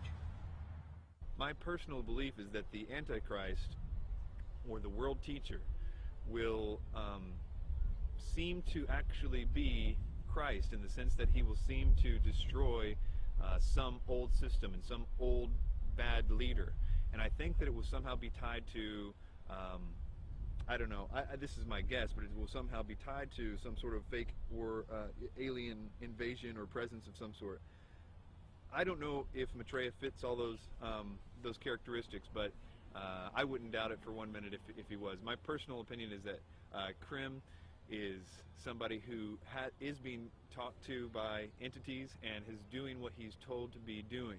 But you have to understand, a lot of times with people that are channeling entities like that, they oftentimes do and say things that don't come true, because the demons themselves don't know when. They're still on a timeline that they can't tell when something's going to happen. So they're always keeping something ready to happen in case when they finally can. So in the case of that, like if you look at the Blossom Goodchild thing and these ideas that were consistently put out by channel entities and things, it never came to pass because they don't have control over the timeline. They just have to always be ready. According to Share International and the Swahili edition of the Kenya Times, Maitreya made an appearance June 11, 1988, to a local congregation in Nairobi, Kenya. The editor of the Swahili edition of the Kenya Times, a veteran journalist named Job Matungi, witnessed the event and took some pictures.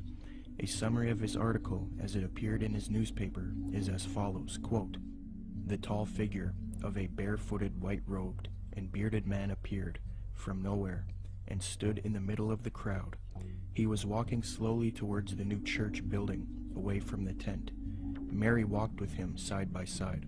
I stared at the stranger without blinking, wafted on top of his turbaned head, his feet, and his entire body. In clear Swahili, which had no traces of accent, the strange man announced that the people of Kenya were blessed, especially those who had gathered at the venue that afternoon. We are nearing the time of the reign of heaven, but before that I shall come back and bring a bucket full of blessings for all of you, the man said. A bucket full of blessings is a reference to the astrological symbol for the age of Aquarius. Aquarius is depicted as a man carrying a pitcher of water in the zodiac. But continuing with the article, quote, "It took the crowd nearly 20 minutes to recover after the man left the meeting in a car belonging to a Mr. Gurnam Singh, who offered to give him a lift. But it will probably take Mr. Singh his lifetime to recover from the shock he got 2 minutes later. On reaching the bus terminus, the man informed Mr. Singh to stop the car.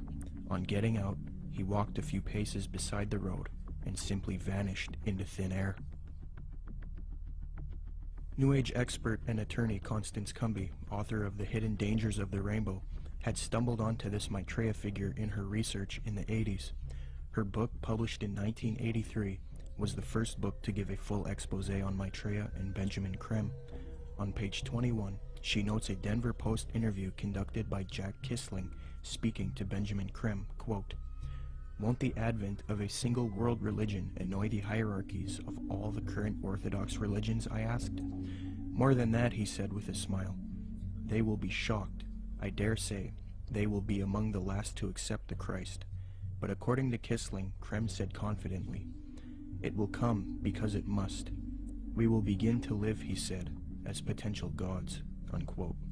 Constance Cumby also notes that Creme is a Luciferian by citing a WLAC radio interview, quote, "In a November 9, 1982 radio interview over WLAC, Nashville, Benjamin Creme told the entire Bible Belt that Lucifer came to planet Earth from planet Venus 18.5 million years ago and made the supreme sacrifice for us," unquote.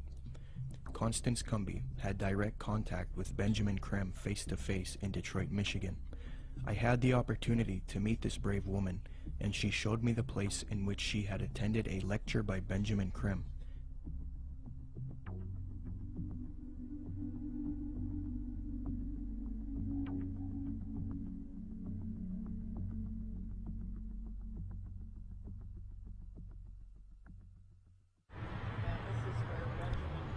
Spoke to a packed crowd November 4th, 1981, and Bread for the World was out there, had tables, Oxfam, every group you could think of was sitting out there.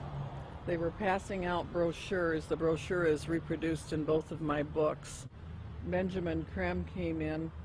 He opened, he gave some kind of a hand signal that looked something like that, and I thought at first he was waving to somebody, but the crowd appeared to flip into a trance. And then he started speaking, and he was rotating his head. I can't even come close to, it was as close to a 180-degree spin of a head as I've ever seen. How his head didn't snap off, I'll never know. And then he started talking and laying out what they were doing, and the crowd was thoroughly under several degrees of hypnosis. I knew many people in that crowd from political circles and social circles in Detroit for many years, and I talked to some of them, and the common denominator was they had all been through one kind of mind control course or another, one type of New Age class or another. I talked to a fellow behind me, Al Banks, and I said, he was a film producer doing much of what you're doing now. And I said, "Al, I know what I'm doing here tonight. What are you doing here?" And he said, "Because, Connie," he said, "I'm taking a course in miracles at Unity." He said, "I've joined Unity. We're all required to take a spiritual growth class. I've taken a course in miracles. It was a class requirement that we be here tonight." And then he said, "You know, Connie, I would have thought a progressive person like you would have joined Unity a long time ago." Well, then I started explaining to him exactly why I haven't, and he snapped, the glaze snapped off his eyes for a little bit. He thanked me for telling him. And then Creme came in and started doing his thing. And at the end of the evening, they had been promised an appearance by Maitreya, the Christ, channeled through Benjamin Creme himself, that Maitreya would speak through Benjamin Creme. And Benjamin Creme asked everybody to join in the recitation of the Great Invocation. I told the woman standing next to me, "I will not say the Great Invocation with you. I will say my own prayer." And she was a nice little prim, proper-looking black lady. Could have been active in any Black Baptist church in Detroit from her appearance.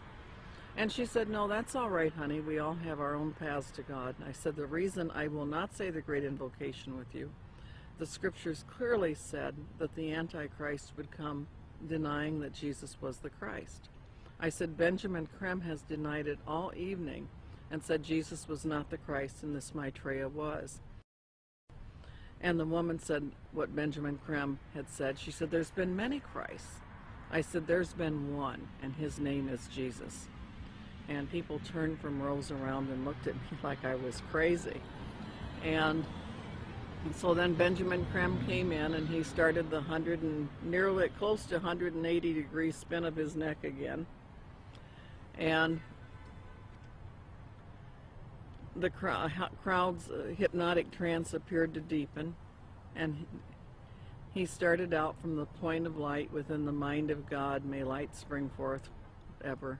And I went nice and clear, and I'll tell you, the acoustics in that building are wonderful. I said, Our Father, who art in heaven, hallowed be thy name. Thy kingdom come, thy will be done. And I did that each and every stanza. And they got down to the last part, said, May light and love and power fulfill thee plan on earth, and may it seal the door where evil dwells. And I said nice and loud and clear, I said, May Jesus Christ return to earth and end the evil present in this room tonight. Well, the funniest thing happened, or may I say it did not happen. Benjamin Krem stood there. He waited, and he waited. He clearly was watching for something to come over him, and it didn't happen. And he finally said to the crowd, he said, That will be all. You are dismissed. And of course everybody was extremely disappointed. And we went to the door and I went walking out. I had brought some co-spies with me. They were kind of chickening out at that point and waiting for me. They were afraid of being ripped limb to limb. And I stood down there, and a number of those people knew me, and they were just furious with me. And I stood there calm, cool, and collected, and I said, well, I said, if you're Maitreya the Christ, Betreya the Christ, or whatever his name's supposed to be, or everything he's cracked up to be, one lousy Christian in there saying the Lord's Prayer shouldn't have stopped him. And Benjamin Krem has never come back to Detroit, although that was probably the most successful night financially and crowd-wise that he'd had in the United States. The following is a video taken in Iraq at a Shia Muslim festival. Share International and Benjamin Krem have put out that this is indeed an appearance of Maitreya, the supposed world teacher for the Age of Aquarius, One World Government. Commenting on this video, Share International reports, quote, Imam Mahdi, Unexpected Appearance, proclaims the title of a video posted on YouTube. A miraculous figure of glowing brilliant white light appeared on a video filmed in Karbala, Iraq, on the night of Ashura, 6 January 2008. This Shia Muslim ceremony commemorates the martyrdom of the grandson of the Prophet, Hussein, whose tomb is in Karbala. Benjamin Krem's master confirms that the light figure is Maitreya, Imam Mahdi to the Muslims, and that his dance-like movements with a sword remind us of his coming with the sword of cleavage. Could this be real, or is it a hoax? Is Maitreya real, or is he a hoax? Whatever the case may be, it turns out that it is not only New Agers and occultists who believe in this Maitreya, but politicians, presidents, and elitists also follow Maitreya. Wayne Peterson, a retired American diplomat and admitted supporter of Maitreya with connections to the Pentagon and the United Nations, stated the following about Mikhail Gorbachev and the White House in a Vision magazine interview, June 20th, 2000. Reporter Kendall Klug asks, I believe Mikhail Gorbachev has publicly stated his belief of the existence of Maitreya. Do you know if this is true? Wayne Peterson answers, I have one little story I could tell you about Gorbachev. A friend of mine who has worked with the World Bank went to the Heads of State Conference in Europe and gave a speech where he borrowed many of Maitreya's ideas for economic reform out of a book by Benjamin Krem that I had given him. He told me that he had read the book on his flight to Europe and realized that his keynote address to these world officials, especially presidents and prime ministers, it was a very high-level meeting, was going to be very boring, with many having heard similar sentiments over and over. So he thought he would throw in some of Maitreya's ideas into the speech. The country he was in had a reigning monarch who invited him to lunch the next day. When he showed up for lunch, there were 16 to 20 people there, including Mr. Gorbachev. The monarch of this country said to my friend, I suppose you're wondering why we invited you here today. Well, we are all curious about where you got those ideas for your speech, which you presented yesterday. He said that my friend Wayne gave me a book written by Benjamin Creme about Maitreya's mission. Immediately they nodded their heads. We thought so, was the apparent response. That's why we invited you here. We all know of Maitreya, and we're doing what we can for him. But we are not able to say anything publicly because we are world leaders. We each have our own public to deal with. Only one person there stood up and said that they could use his name to legitimize these sightings, and that was Mikhail Gorbachev. He was the only man in the room who would say, "Use my name if you want." The reporter asks, "Do you think President Clinton has had an experience with Maitreya?" Wayne Peterson: "I don't know if President Clinton has. I believe that former President Bush has. We used to have transmission meditation groups that Maitreya had asked us to do around Washington, D.C. People who were interested in Maitreya and the reappearance story would get together once a week in Georgetown, in the home of President Bush's main counselor at the White House. President Bush came over to this house for dinner one night, and the hostess was in the dining room as President Bush asked her, 'What do you think? I'm running against Clinton in this election. Am I going to win?' She said, 'No, Mr. President, you are not. Maitreya has already said that you are going to lose to Clinton.' Bush never challenged her, but merely said, 'Yeah. He didn't ask who Maitreya was. He was very quiet, and then said, 'I think I've got to go now.' Benjamin Creme has said many times that he had heard from one of Maitreya's associates that Maitreya had appeared to Bush and that they had a discussion in the White House. So that incident with my meditation group seemed to confirm that Bush did in fact know of Maitreya. I do know people in the White House have been visited by Maitreya many times, and the people I'm talking I've seen on the front page of the Washington Post, standing next to the president." In a December 19, 2008 London Telegraph article, Major Media Organization, Mick Brown praises Maitreya and Benjamin Creme, stating, quote, "This week has come encouraging news for anyone with an interest in signs and wonders, or desperate for a chink of light in the prevailing gloom, which probably means most of us. A savior is at hand."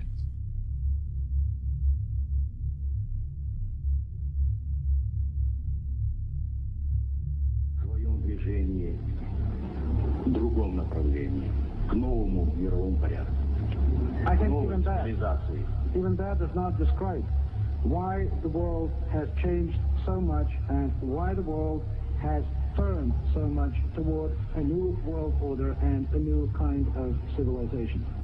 Maitreya is one of the main theosophy in Maitreya.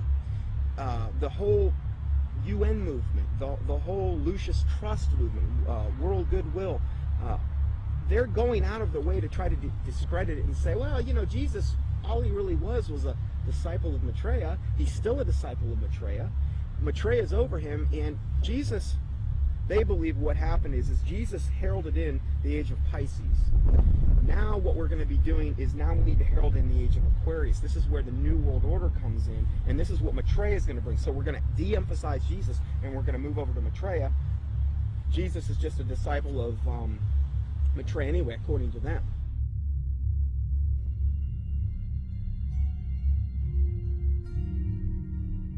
In 1919, the theosophist Alice Bailey was supposedly contacted by one of these ascended masters known as the Tibetan Dijwal Kul. From 1919 to 1949, Bailey would write 24 books, and according to her, she would do automatic writing, a new age way of channeling and letting the force write for you. Bailey would create Lucifer Publishing, which would distribute the works of Helena Blavatsky and the Theosophical Society. She would later change the name to Lucius Trust because Lucifer Publishing was too controversial. Lucius Trust evolved into a large New Age organization, and it is still active today. Lucius Trust is also directly associated with the United Nations. According to the United Nations International Geneva Yearbook 2009, quote, "The Lucius Trust is recognized by the United Nations as a non-governmental organization and is represented at regular briefing sessions at UN headquarters. The Lucius Trust is on the roster of the United Nations Economic and Social Council." Thus, Theosophy and the New Age are now fused into the United Nations, which gives a medium for the New Age agenda to unfold. The aim of corrupt organizations like Lucius Trust and the UN is to create a one-world government, New World Order, which is in accord with the supposed Age of Aquarius. Many high-level elitists have voiced their approval for such a system. Donald Keyes is a high-level New Age leader. Humanity, says Keyes, is, quote, on the verge of something entirely new, a further evolutionary step unlike any other, the emergence of the first global civilization. David Rockefeller, the owner of the Chase Manhattan Bank, called for a New World Order openly in his book Memoirs, quote, for more than a century, ideological extremists at either end of the political spectrum have seized upon well-publicized incidents, such as my encounter with Castro, to attack the Rockefeller family for their inordinate influence they claim we wield over American political and economic institutions. Some even believe we are part of a secret cabal working against the best interests of the United States, characterizing my family and me as internationalists, and of conspiring with others around the world to build a more integrated global political and economic structure. One world, if you will. If that's the charge, I stand guilty, and I am proud of it, unquote. American foreign policy analyst and former Deputy Secretary of State Strobe Talbot advocated globalization and world government in Time magazine, July 20th, 1992 edition. He remarks, quote, here is one optimist's reason for believing unity will prevail over disunity, integration over disintegration. In fact, I'll bet within the next 100 years, I'm giving the world time for setbacks and myself to be out of the betting game, just in case I lose this one. Nationhood as we know it will be obsolete. All states will recognize a single global authority, a phrase briefly fashionable in the mid-20th century. Citizen of the world will have assumed real meaning by the end of the 21st. All countries are basically social arrangements, accommodations to changing circumstances, no matter how permanent and even sacred they may seem at any one time. In fact, they are all artificial and temporary, unquote. Mikhail Gorbachev, previously noted, stated, quote, the threat of environmental crisis will be the international disaster key that will unlock the New World Order, unquote. Gorbachev also remarked, quote, we are moving toward a new world order, the world of communism. We shall never turn off that road, unquote. New Ager and student of Alice Bailey, Robert Mueller, former Secretary General of the United Nations, gave this frightening admission, quote, we must move as quickly as possible to a one-world government, a one-world religion, under a one-world leader, unquote. The esoteric Zeitgeist movement promotes a world system, resource-based economy with absolutely no money, a technotronic society where machines play a big role. The Zeitgeist movement seeks to grow out of capitalism, free markets, profit motive, and scarcity, which they believe are responsible for aberrant behavior. Many people have concluded that the Zeitgeist utopian system is socialistic and communistic. For example, after watching Zeitgeist Addendum, author and political lecturer G. Edward Griffin was convinced that Zeitgeist is advocating a Marxist socialist world system. He states, quote, perhaps the biggest insult to our intelligence is the main theme of the program. It is that profits are the root of all our problems today. That being the case, we must change mankind to reject profit, and we must work together on some other basis. It is never quite clear what that basis is, but whatever it is, it will be administered and directed by an elite group, at least in the beginning. I was stunned by the fact that this is pure Marxism. Marx theorized that people had to be re-educated in labor camps if necessary, to cleanse their minds of the profit motive. He and his disciples such as Lenin and Stalin and Khrushchev said that eventually the character of man would be purged of greed, and then the state would wither away because it no longer would be needed. Sure, we saw that in the Soviet Union and China, right? Yet this Marxist nonsense is exactly what is offered in this video program. It is communism without using the name. The enemy of mankind is not profit. It is a political system of big government.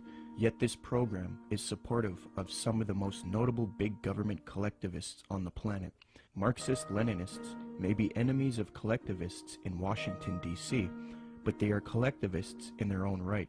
The communist model is no better than the Nazi model. Samuel Adams, a patriotic founding father of America, repudiated communist and socialist ideas. The utopian schemes of leveling, redistribution of wealth, and a community of goods central ownership of the means of production and distribution, are as visionary and impractical as those which vest all property in the crown. These ideas are arbitrary, choices and actions which are done not by means of any underlying principle or logic, despotic, ruling with absolute political power, and in our government unconstitutional. When one does a comparison between Zeitgeist Addendum and the communist model, it becomes clear that Zeitgeist is in fact promoting communism. N.B. Godke, in the work Encyclopedic Dictionary of Economics, defines full communism based on the ideals of Marx and Engels and others as, quote, 1. Social wealth will be distributed according to human needs, meaning things that are scarce will be distributed first to those who need them the most. Zeitgeist proposes having an abundancy of resources and no scarcity, and thus the idea of distributing wealth according to human needs is rendered obsolete. On this point, they have merely updated the communist model by eliminating scarcity. 2. The state will wither away as there is no need for coercion. The state does nothing because there is no state. Because there is no state. 3. Social classes will not exist.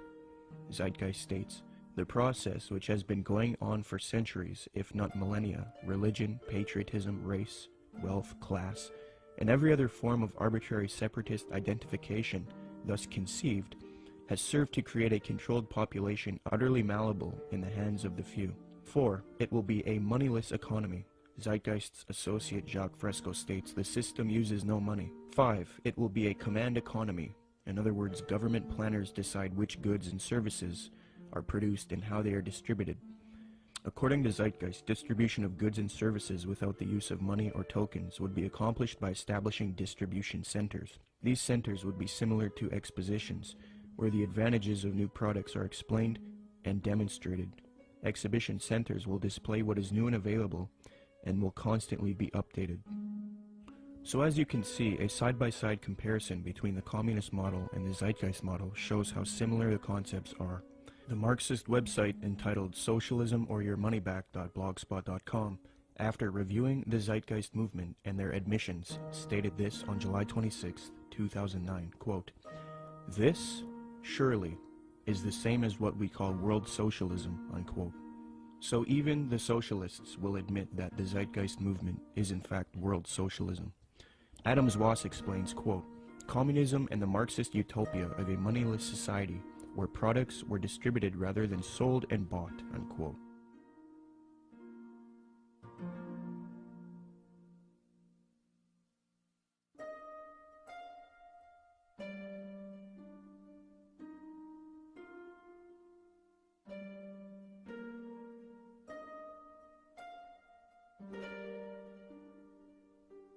Zeitgeist's main source, Acharya S., promoted the founder of communism, Karl Marx, on her website. It no longer looks like this, but using archive software, you can see how her website looked in the years past.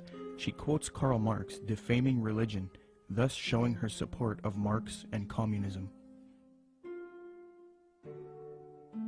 Many people have noticed that the modern New World Order, as advocated by the elite, contains communist ideals within it.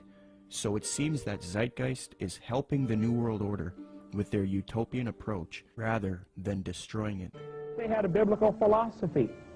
They gave us a republic. When Ben Franklin walked out of the building, one of the ladies said, "Mr. Franklin, what kind of government did you give us?" He said, "A republic, if you can keep it." Republics are hard to keep. We've lost ours, folks. We are not a republic anymore. We have degenerated to a democracy, and the next step is totalitarianism. We're that close to becoming a totally socialistic and then communistic country in America. You watch, it's going to happen real soon. What they're going to do next time is manufacture a depression, coming real soon probably, collapse the U.S. economy, which can easily be done overnight. And then everybody will line up and say, "Oh, hey, we're starving. What can we do?" They're going to say, "You know, we really got a problem. We need to solve this." Constance Cumby recognized that the New Agers desire a communist world system, quote, "The New Agers feel that the program they are offering the world would satisfy the basic desire of communists in that it proposes a form of world socialism." These books were calling for a new world order with an accompanying global food redistribution program aided, of course, by modern technology, i.e. computers, unquote. A redistribution program aided by modern technology and computers is exactly what the Zeitgeist movement is advocating. Notice how similar Zeitgeist's plan is to the New Age agenda just mentioned in Constance Cumby's book. In the Zeitgeist orientation lecture, Peter Joseph states, "Just as each city has a central organizational dome which functions as the brain along with its nervous system, consisting of computerized environmental monitoring via satellite and electronic probes, the larger world complex absorbs each city and monitors the broad spectrum of the environment, making sure there isn't a problem or material resource needed in any of the individual cities, while also regulating larger order processes for all the cities and the environment as a whole."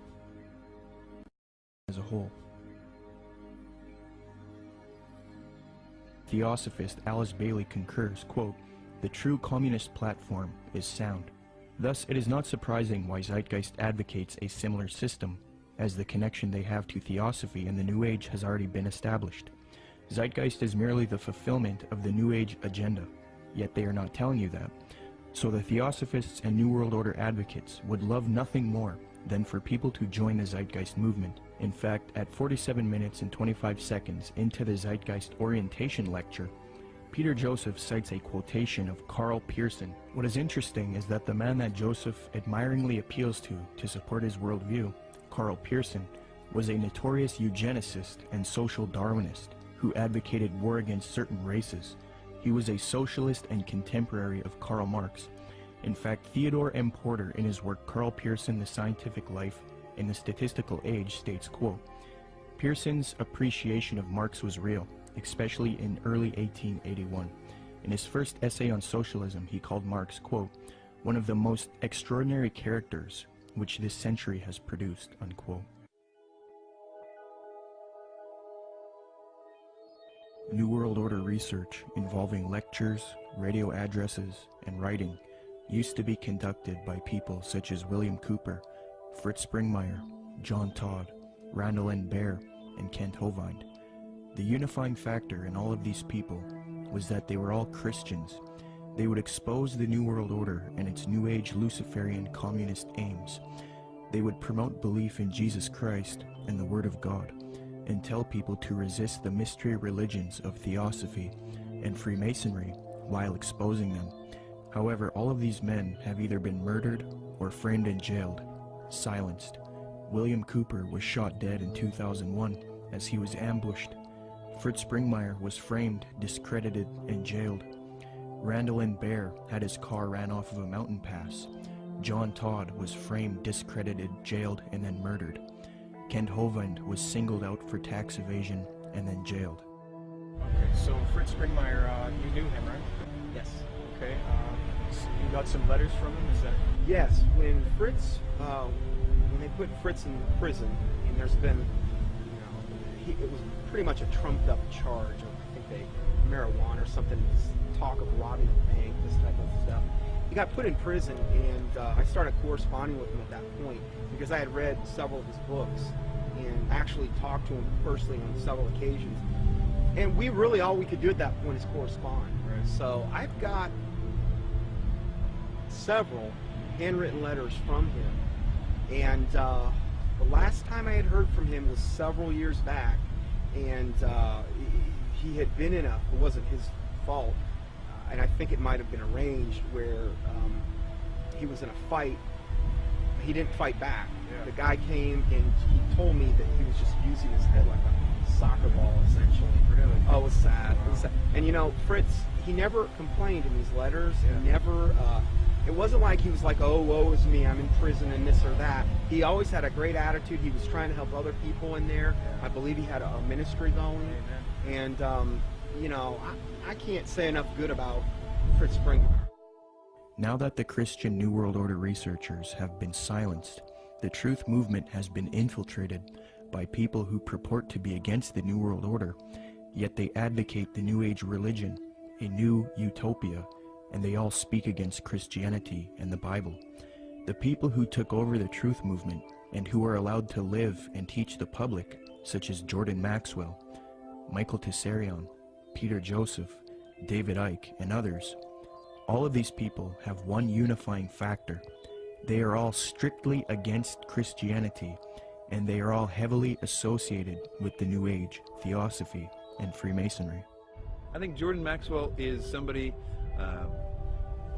who is just deceived. It's my personal opinion, and I could be wrong about this, that Jordan Maxwell is not a paid disinformation agent, or he's not somebody that is a high-level Satanist. I think that Jordan Maxwell is like many of us in the truth movement. We have been deceived by a lot of very clever disinformation. In his case, Blavatsky and the secret doctrine and that whole concept that really got him on a roll. Jordan Maxwell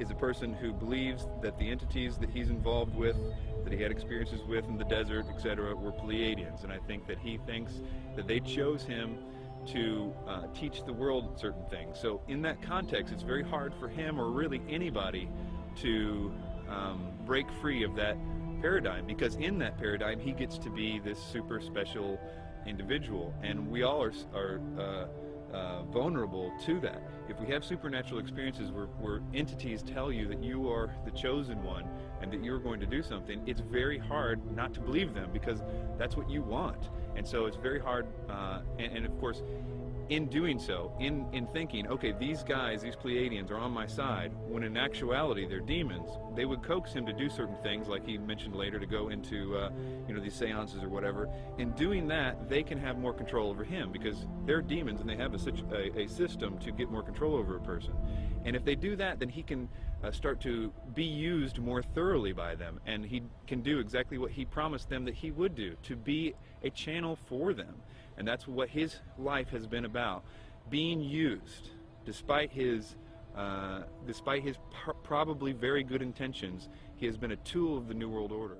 And so my view is that Jordan Maxwell's ends up promoting the New World Order. In that particular session, he goes on to say that the New World Order, that a bad time is coming, but that time must come in order for it to be destroyed, to bring the birth of the New World Order. Out of chaos comes order. So he was saying that the old system must be destroyed to come the new system. And that is exactly what the double-headed phoenix rising out of the ashes is all about. The old system of the New World Order is what we see building up all around us. It is going to get really, really bad, but it is going to be destroyed, and in a sense, because that faucet is being run by evil. We all know that the things that are happening to the world right now are being done because of evil. So if evil's causing all those things, evil can also turn that faucet off at just the right time in order to make it seem like whoever stopped it, and therefore is the savior. So that new system will seem like the utopia that Jordan Maxwell says we all need to wait for. It's interesting that he says that at that time that's when the aliens, or gods, are coming back to stop it. That's the deception. That's what the people in the have been saying of the occultists, saying that that's what the demons are going to do for a long time. It's easy to be seduced, especially in Tsarian's case, who was raised since 11 years old saying this is truth. He was raised by Rosicrucians, raised by these people by his own admission. He was doing the tarot cards at the age of 11 by his own biography. This is the example of being raised in a system, being told one thing is true and the other thing is not. It's biased is what it is, but nevertheless, I think in that reason these people deserve our sympathy. One way or the other, they are deceived. Even if they are intentionally doing it, which is possible in the case of Tsarian, and it's possible in the case of Maxwell too, I suppose. Even if they're intentionally doing it, they have to deserve our sympathy and even our prayers, because even if they're intentionally doing it, they're still deceived. But to wrap that up, Blavatsky and everything that came out of that was what 1 Timothy calls the doctrines of demons, and in the last days people will believe. The New Age and all of that was birthed by Blavatsky, and the New Age ideas will be used to bring in this new world order.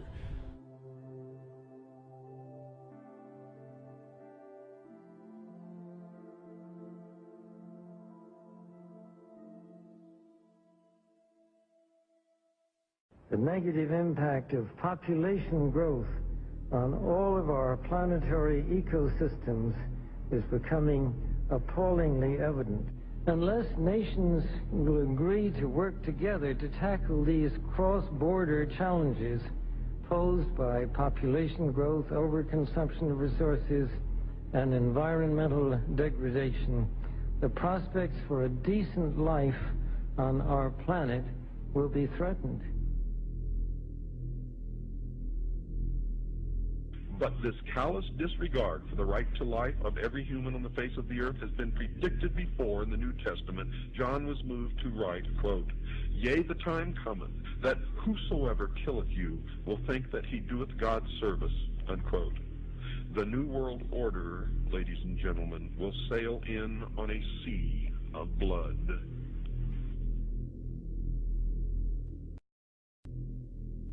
The same New Agers who call for peace, love, harmony, and world unity, when confronted with separatists, for example, fundamentalist Christians, you start to see a darker side to them. They do not appreciate people who will not adopt their New Age views. For example, a major New Age figure, David Spangler, who was in a group known as Planetary Citizens, which was a UN group, stated something to the effect of, we can take all the marshmallows, all the scriptures, all the tablets, and have a jolly good bonfire. So essentially, he's promoting the abolition of these faiths. Similarly, Maharishi Mahesh Yogi, the influential New Age guru sought out by the Beatles, stated, quote, "There has not been and there will not be a place for the unfit. The fit will lead, and if the unfit are not coming along, there is no place for them. In the place where light dominates, there is no place for darkness."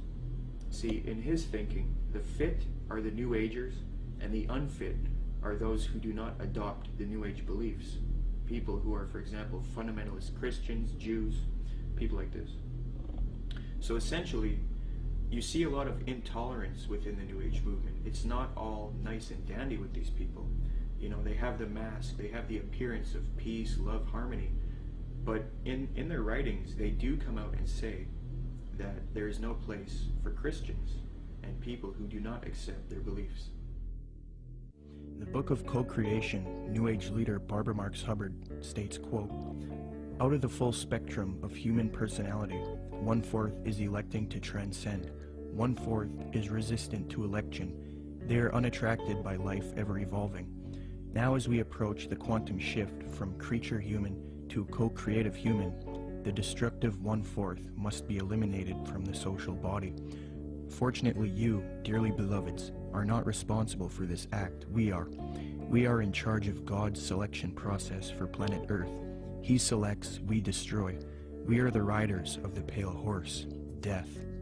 Alice Bailey explained what the New World Order will do to those who refuse to accept it. Quote, "Let us never forget that it is the life, its purpose, and its directed, intentional destiny that is of importance, and also that when a form proves inadequate, or too diseased, or too crippled for the expression of that purpose, it is, from the point of view of the hierarchy, no disaster when that form has to go. Death is not a disaster to be feared. The work of the destroyer is not really cruel or undesirable. Therefore, there is much destruction permitted by the custodians of the plan, and much evil turned into good," unquote. Blavatsky's peer, Aleister Crowley, said an Egyptian entity told him Christianity would be destroyed at the advent of the New Age, quote. A peer of Blavatsky's, often called the prophet of the New Age, Aleister Crowley, claimed to have been visited in the spring of 1904 by an Egyptian entity called Oase, who foretold to Crowley the end of Christianity, unquote. But if you dig deep into the literature, yes, they're going to be extremely intolerant. David Spangler had talked about the Luciferic initiation and these types of things. And we look in the Bible and we can look at like Revelation 13 and where all they that do not receive the mark and the mark of the beast in their right hand or their forehead, you know, are going to essentially forfeit their life. This is how intolerant it's going to become. It's going to be their way or no way. And so, no, they're not going to have any tolerance. I think at first they're going to come as real nice guys, though. I don't think they're going to do that right off the bat. But eventually it's going to get to the point where enough people have bought into it and enough strong delusion is there that, yeah, they're not going to be tolerant whatsoever. Barbara Marx Hubbard states, "The end of this phase of evolution shall come. All will know their choice. All will be required to choose. All who choose to be natural Christs will be guided from within as to how to proceed. All who choose not to evolve will die off. The kindergarten class of Earth will be over, unquote.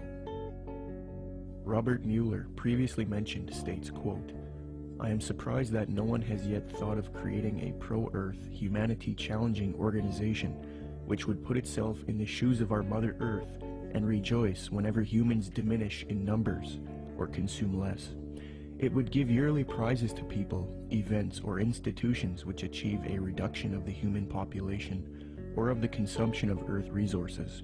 The first prize should go to the United Nations, which through its World Population Conferences and anti-population work has prevented 2,200,000,000 more people from being born between 1952 and the year 2000.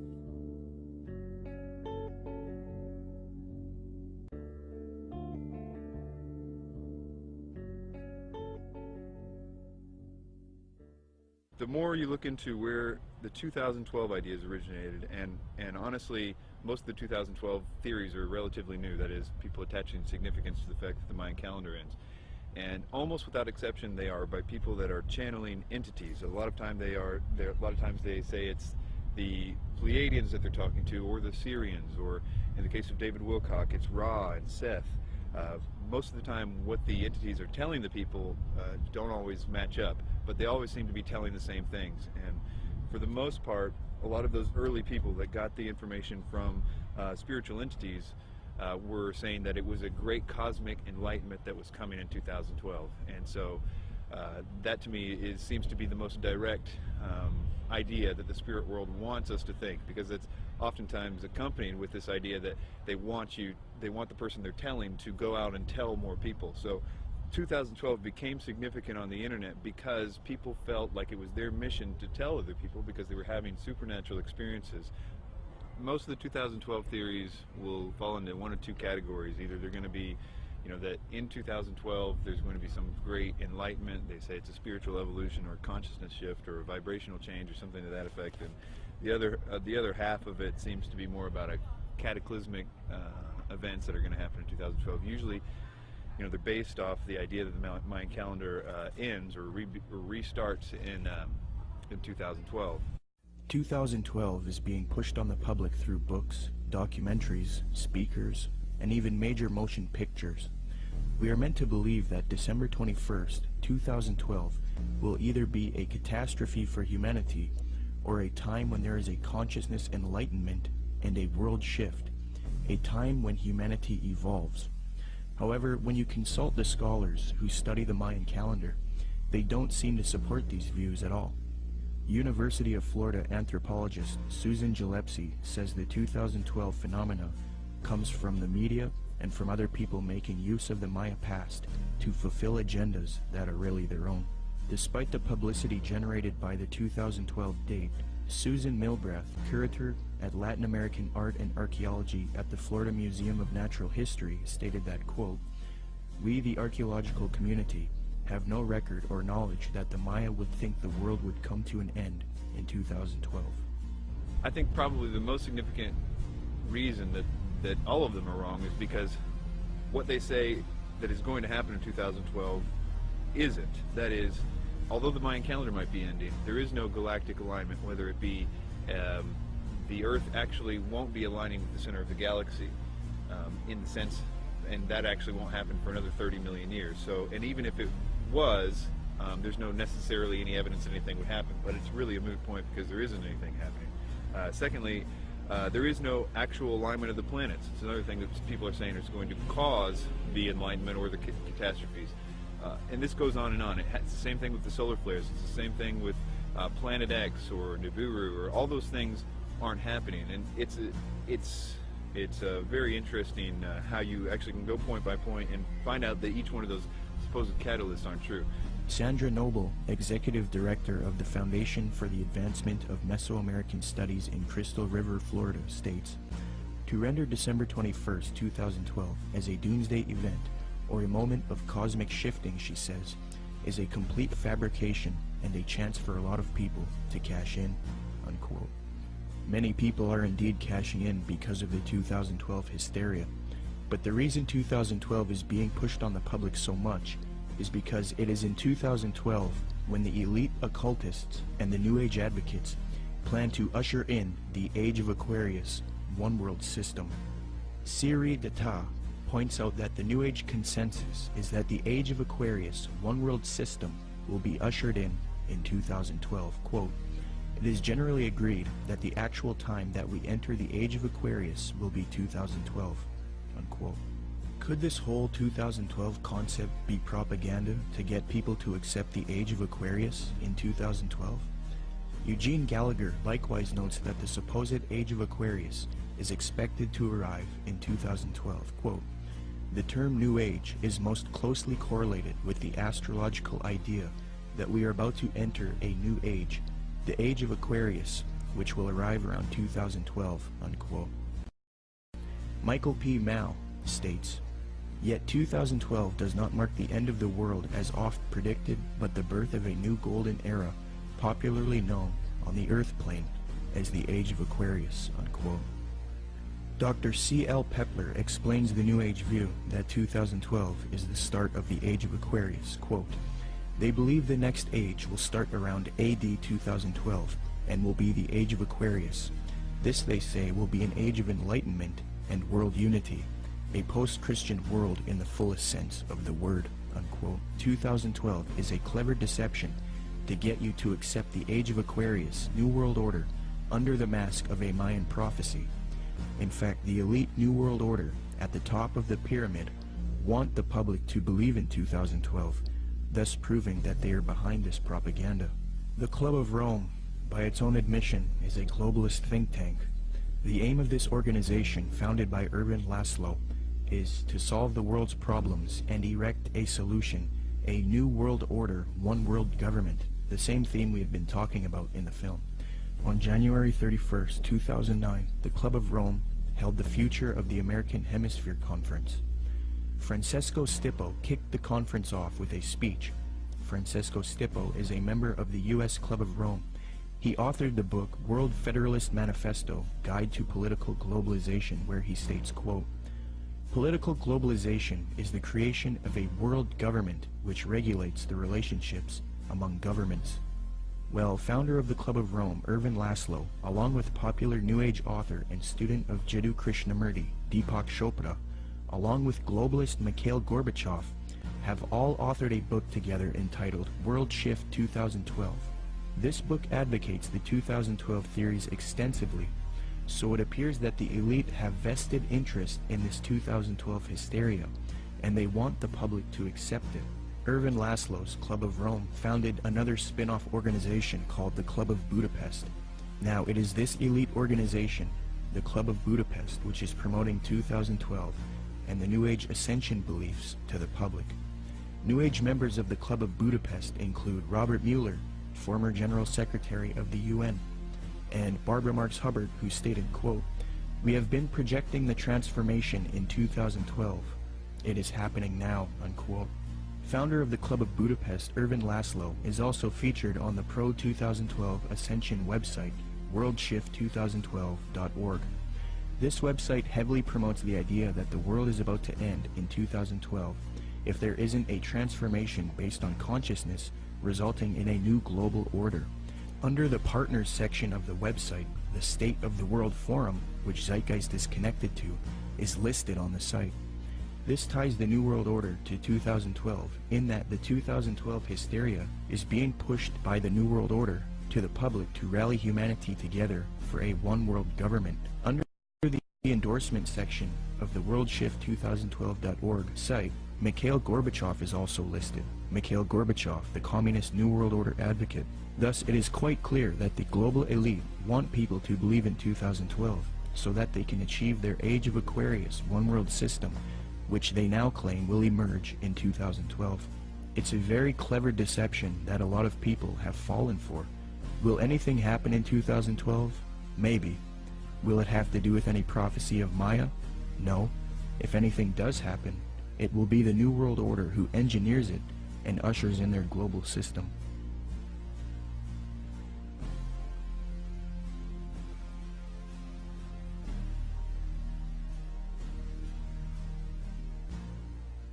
The reason the Christian anti-New World Order researchers have been silenced and replaced with New Age advocates is because the New World Order occultists and New Age advocates hate biblical Christianity. Why? Because the Bible not only refutes their New Age beliefs, but it predicted their coming utopia, calls it out as an evil world system, and tells people to resist it.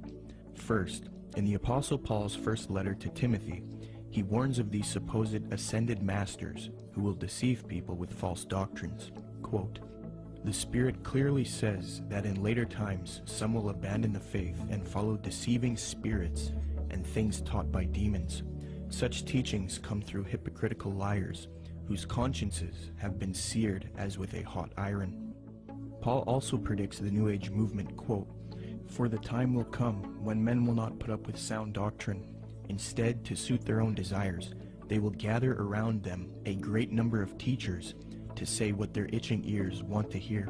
They will turn their ears away from the truth and turn aside to myths." New Agers will often claim that the Bible promotes their astrological beliefs. However, in the Old Testament book of Isaiah, astrology is forbidden and identified as an abomination to God. Quote, "Let now the astrologers, the stargazers, the monthly prognosticators stand up and save thee from these things that shall come upon thee. Behold, they shall be as stubble." Zeitgeist's main source, Acharya S., claims that Jesus talks about the age of Pisces in Matthew 28:20, which states, "And teaching them to obey everything I have commanded you, and surely I am with you always to the very end of the age."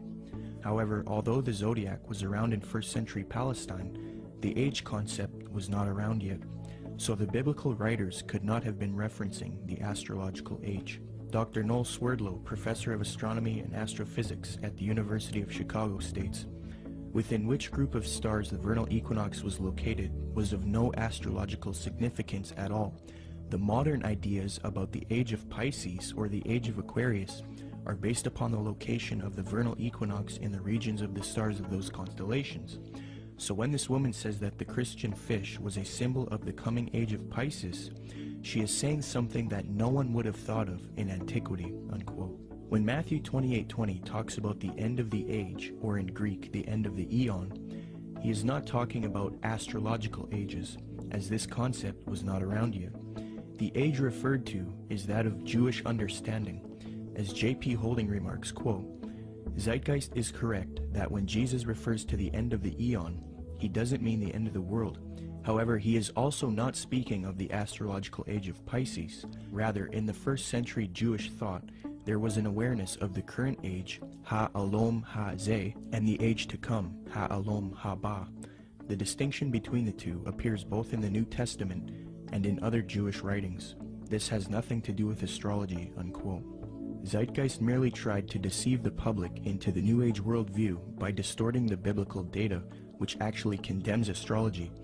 Moreover, Jesus, Paul, and John predict this coming world teacher, Antichrist or Maitreya, and the New World Order, one world government, and it is this reason that the elite and the New Agers hate true biblical Christianity.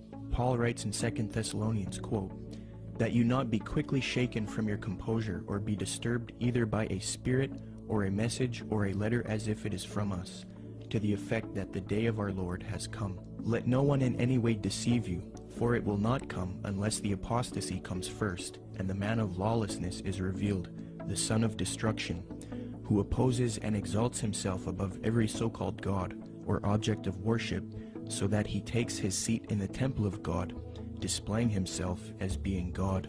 And you know what restrains him now, so that in his time he will be revealed. For the mystery of lawlessness is already at work. Only he who now restrains will do so until he is taken out of the way. Then that lawless one will be revealed, whom the Lord will slay with the breath of his mouth, and bring to an end by the appearance of his coming. That is the one whose coming is in accord with the activity of Satan, with all power and signs and false wonders. Jesus Christ warned of the Antichrist and false Christs. He says not to believe anyone who says, 'Look, the Christ has returned.'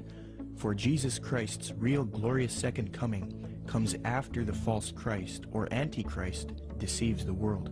Matthew 43 states, "And Jesus answered and said to them, See to it that no one misleads you, for many will come in my name, saying, I am the Christ, and will mislead many. Then they will deliver you to tribulation, and will kill you, and you will be hated by all nations, because of my name. Then if anyone says to you, Behold, here is the Christ, or there he is, do not believe him, for false Christs and false prophets will arise, and will show great signs and wonders, so as to mislead, if possible, even the elect. Behold, I have told you in advance. So if they say to you, Behold, he is in the wilderness, do not go out. Or, Behold, he is in the inner rooms, do not believe them. For just as the lightning comes from the east and flashes even to the west, so will the coming of the Son of Man be. But immediately after the tribulation of those days, the sun will be darkened, and the moon will not give its light, and the stars will fall from the sky, and the powers of the heavens will be shaken. And then the sign of the Son of Man will appear in the sky, and then all tribes of the earth will mourn, and they will see the Son of Man coming on the clouds of the sky, with power and great glory. In the book of Revelation, the Apostle John warns about this evil world teacher who humanity worships as he claims to be God. And he opened his mouth in blasphemies against God, to blaspheme his name and his tabernacle, that is, those who dwell in heaven.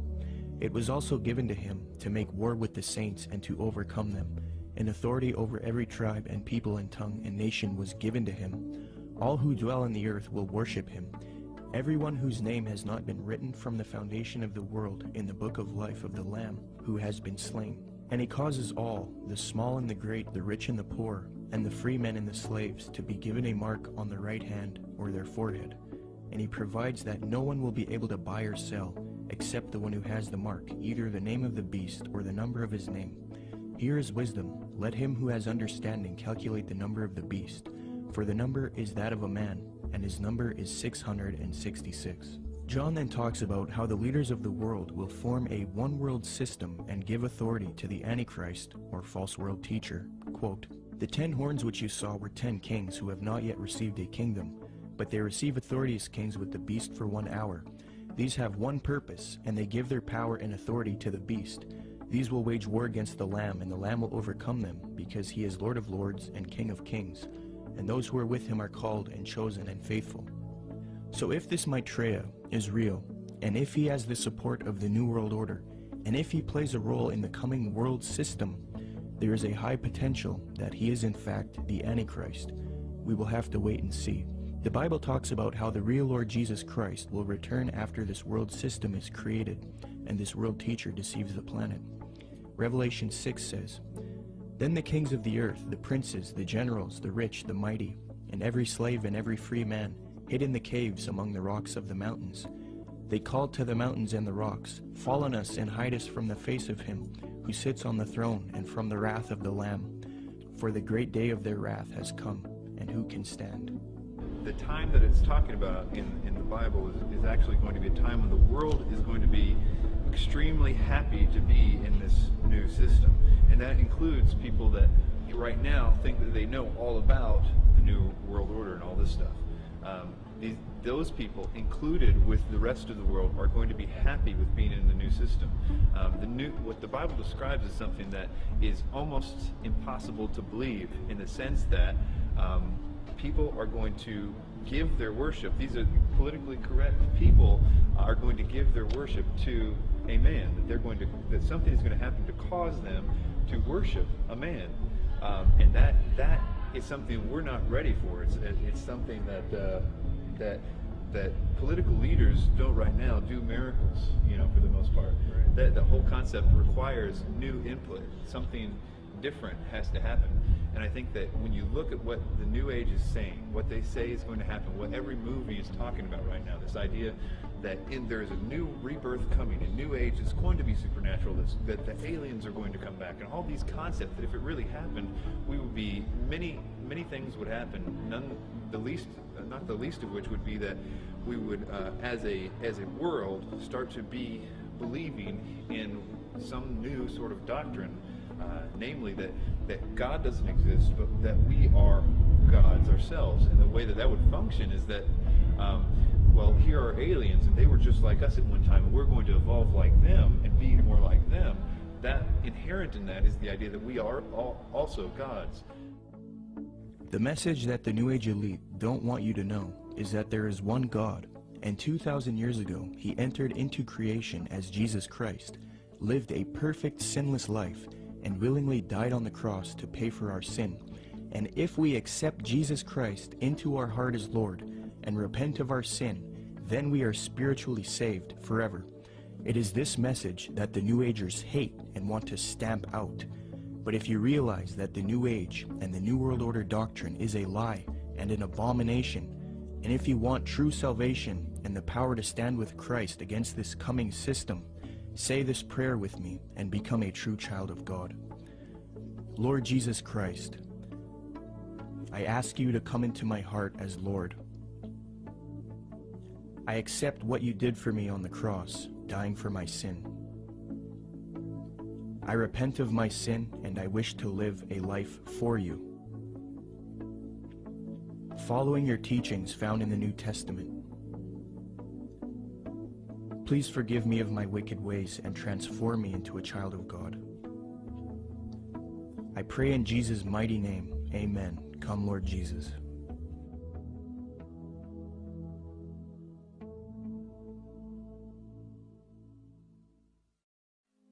You don't really understand sometimes what a terrible burden it is to know some of the things that I know and try to wake people up and impart this knowledge to them and find out that they just have walls built in front of them. They want to be slaves. But we're making some chinks in those walls. You must publish only documented fact.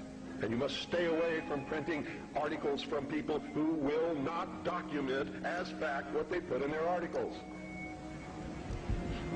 That's why my broadcast scares the hell out of socialists. That's why in a White House memorandum I was named as the most dangerous radio host in America, not because I'm going to go out and shoot somebody, but because I shoot documented facts which cannot be refuted. That's why. That's what's dangerous. Seek ye the truth, and the truth will make you free, and nothing else will do it. Jesus Christ has never lied to anybody. Why won't you listen to him? Don't spread a rumor. Spread the truth. Document it. Prove it. Make it irrefutable, and you too will become dangerous to those who admire us in lies and enslave us in socialism.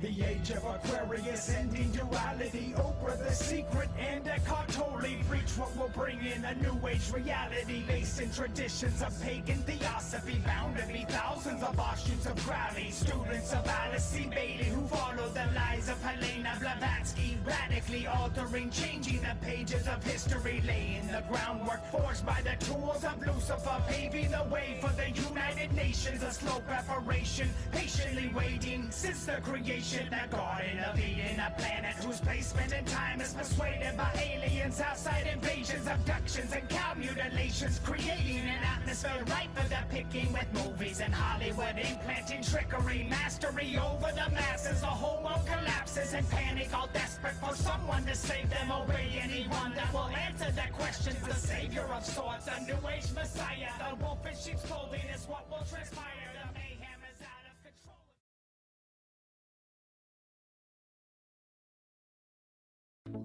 In the book of Revelation, the Apostle John warns about this evil world teacher who humanity worships as he claims to be God.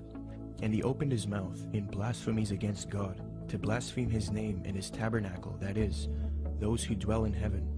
It was also given to him to make war with the saints and to overcome them. And authority over every tribe and people and tongue and nation was given to him. All who dwell on the earth will worship him. Everyone whose name has not been written from the foundation of the world in the book of life of the Lamb who has been slain. And he causes all, the small and the great, the rich and the poor, and the free men and the slaves, to be given a mark on the right hand or their forehead. And he provides that no one will be able to buy or sell, except the one who has the mark, either the name of the beast or the number of his name. Here is wisdom. Let him who has understanding calculate the number of the beast, for the number is that of a man, and his number is 666. John then talks about how the leaders of the world will form a one-world system and give authority to the Antichrist, or false world teacher. Quote, "The 10 horns which you saw were 10 kings who have not yet received a kingdom, but they receive authority as kings with the beast for 1 hour. These have one purpose, and they give their power and authority to the beast. These will wage war against the Lamb, and the Lamb will overcome them, because he is Lord of lords and King of kings, and those who are with him are called and chosen and faithful." So if this Maitreya is real, and if he has the support of the New World Order, and if he plays a role in the coming world system, there is a high potential that he is in fact the Antichrist. We will have to wait and see. The Bible talks about how the real Lord Jesus Christ will return after this world system is created, and this world teacher deceives the planet. Revelation 6 says, "Then the kings of the earth, the princes, the generals, the rich, the mighty, and every slave and every free man, hid in the caves among the rocks of the mountains. They called to the mountains and the rocks, 'Fall on us and hide us from the face of him who sits on the throne and from the wrath of the Lamb. For the great day of their wrath has come, and who can stand?'"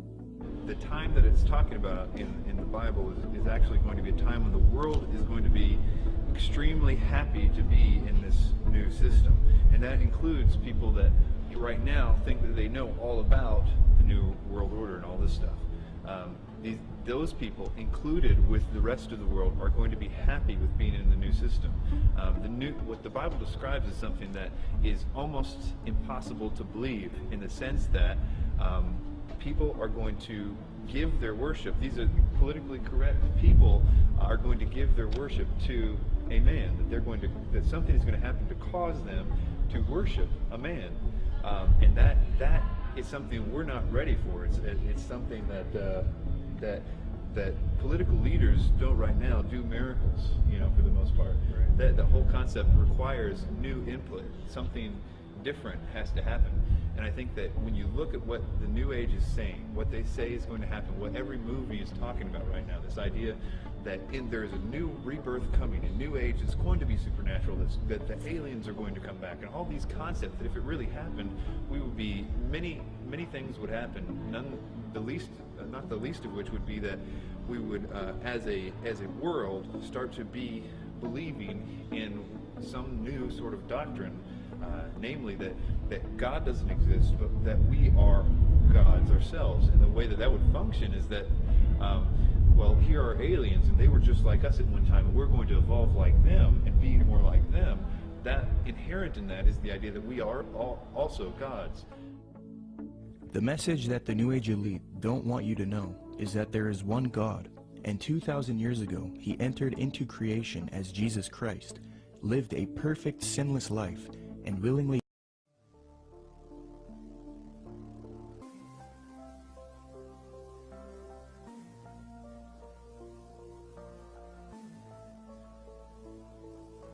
The founding of the New Age movement can be traced back to the 19th century in Theosophy. This is the group that largely popularized this belief that we are heading out of the age of Pisces and into the astrological age of Aquarius, which to them will be an age of unity of humanity, an age of enlightenment, a spiritual age of consciousness, so to speak.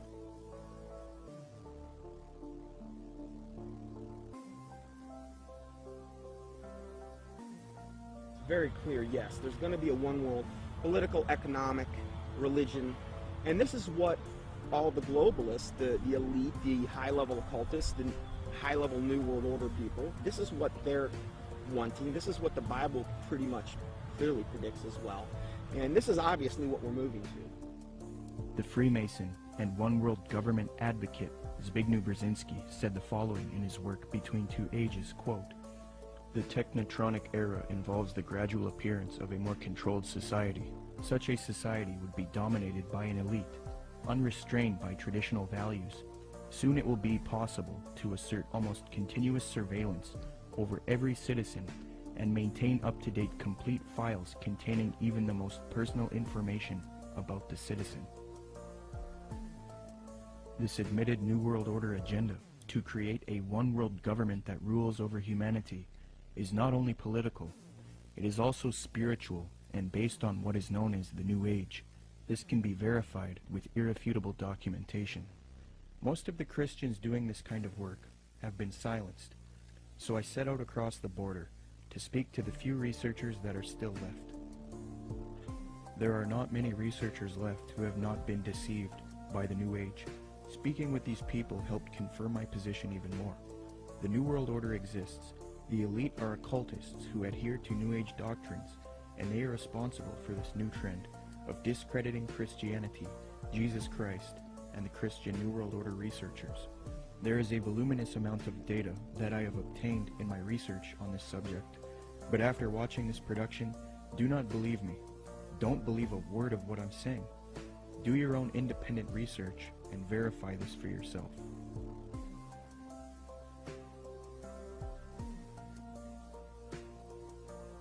The very word secrecy is repugnant in a free and open society. And we are, as a people, inherently and historically opposed to secret societies, to secret oaths, and to secret proceedings. For we are opposed around the world by a monolithic and ruthless conspiracy. Mexico, Tibet, India, Germany, and England during this time. It is said that during this travel she learned many mysteries, secrets, and occult knowledge from every walk of life. With all of this new esoteric information in her mind, she moved to New York in 1873. Then in 1875, she formed an occult organization called the Theosophical Society. She founded this society with two men, Colonel Henry Steele Olcott and William Quan Judge. According to Olcott, Theosophy already had thousands of members and branches all over the world by 1885. After New York, Blavatsky and Olcott established the Theosophical headquarters in India, and the membership roster grew increasingly as time went on. Blavatsky's influence came from her writings. Her first book was entitled Isis Unveiled, published in 1877. She started a magazine in 1887 called Lucifer Magazine. Her principal work, The Secret Doctrine, was then published in 1888.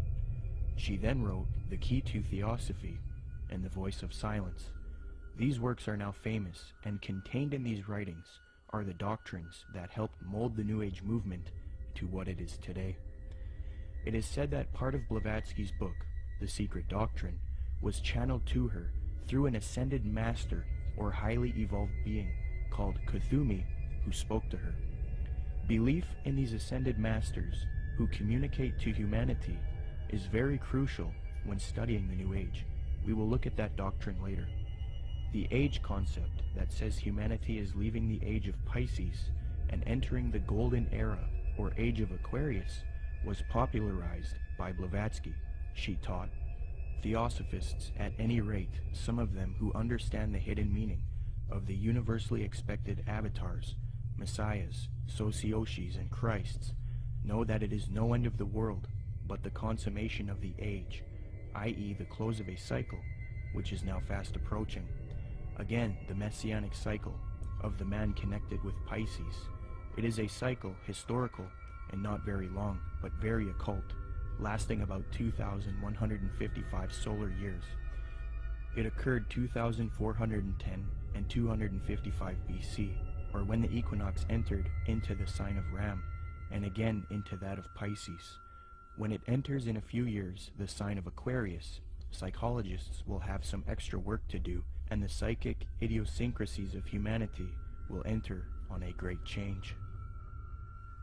These Theosophists teach that Jesus was simply a representation of the age of Pisces, and that he was an initiate into the mystery schools, or cults of spiritual teachers and masters.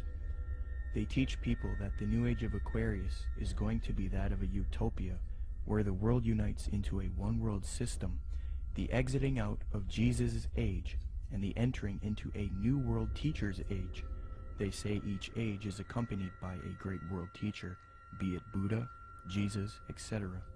So for the advent of the age of Aquarius, they claim a new world teacher will guide humanity into it. Blavatsky was reluctant to fuse these theosophic beliefs with politics, however. Nonetheless, she still advocated monism and a one-world brotherhood, or uniting, of mankind. In Blavatsky's book, The Key to Theosophy, she lists 3 main goals of theosophy: universal brotherhood of humanity without distinction of race, color, or creed, to promote the study of the world's religions, and to investigate the hidden mysteries of nature.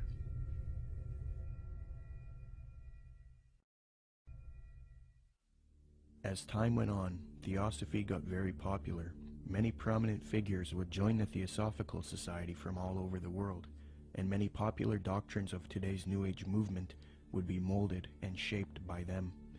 Theosophy is the first major New Age group, and they are largely responsible for many of the modern New Age beliefs, including the belief that Jesus represented the sun god.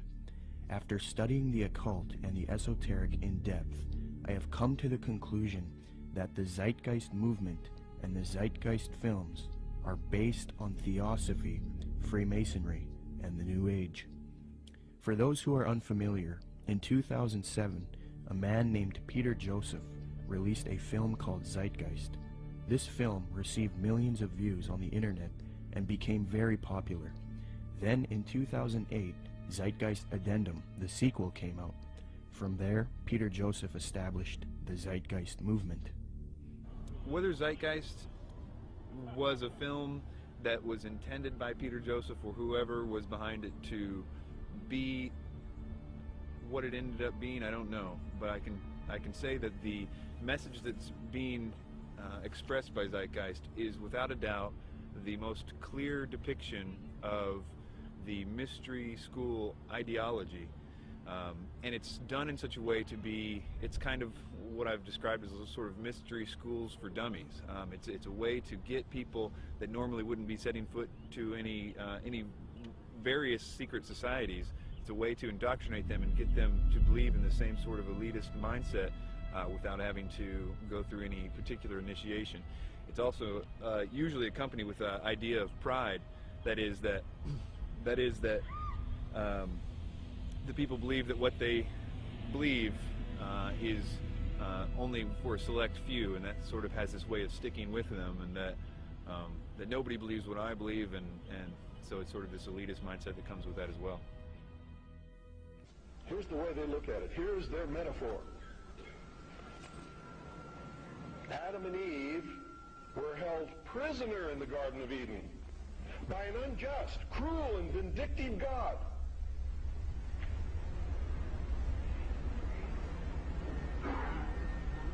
Until Lucifer, through his agent Satan, set man free from this garden by giving him the gift of intellect. Through the use of intellect, man will conquer the earth, will conquer nature, and will himself become God. It's taught in every Masonic temple in this land, every secret brotherhood, every secret society, every mystical temple, every occult organization teaches the Luciferian philosophy.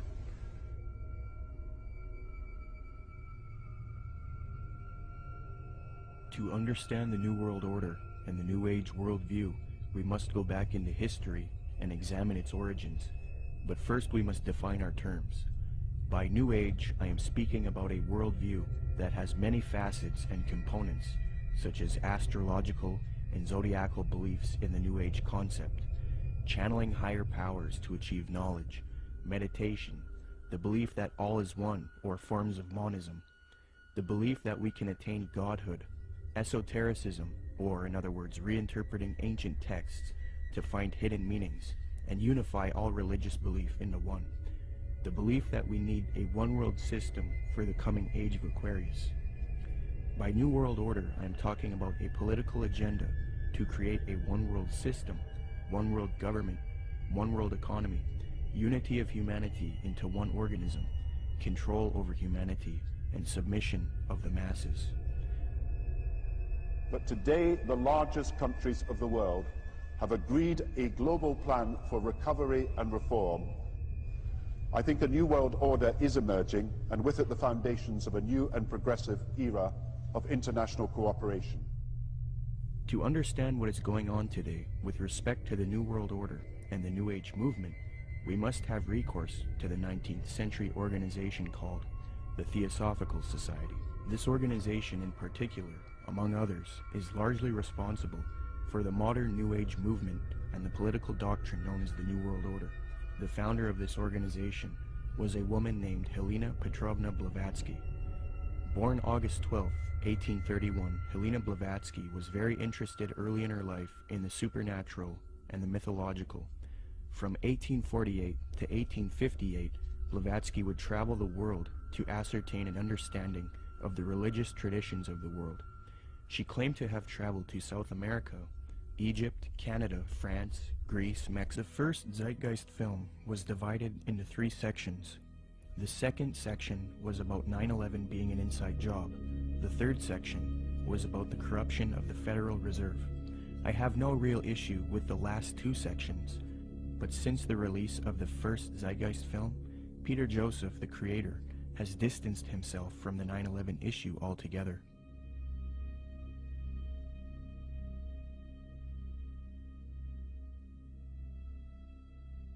This makes me wonder if the only reason he spoke about 9/11 in the first film was to get the 9/11 truth movement on board with his agenda.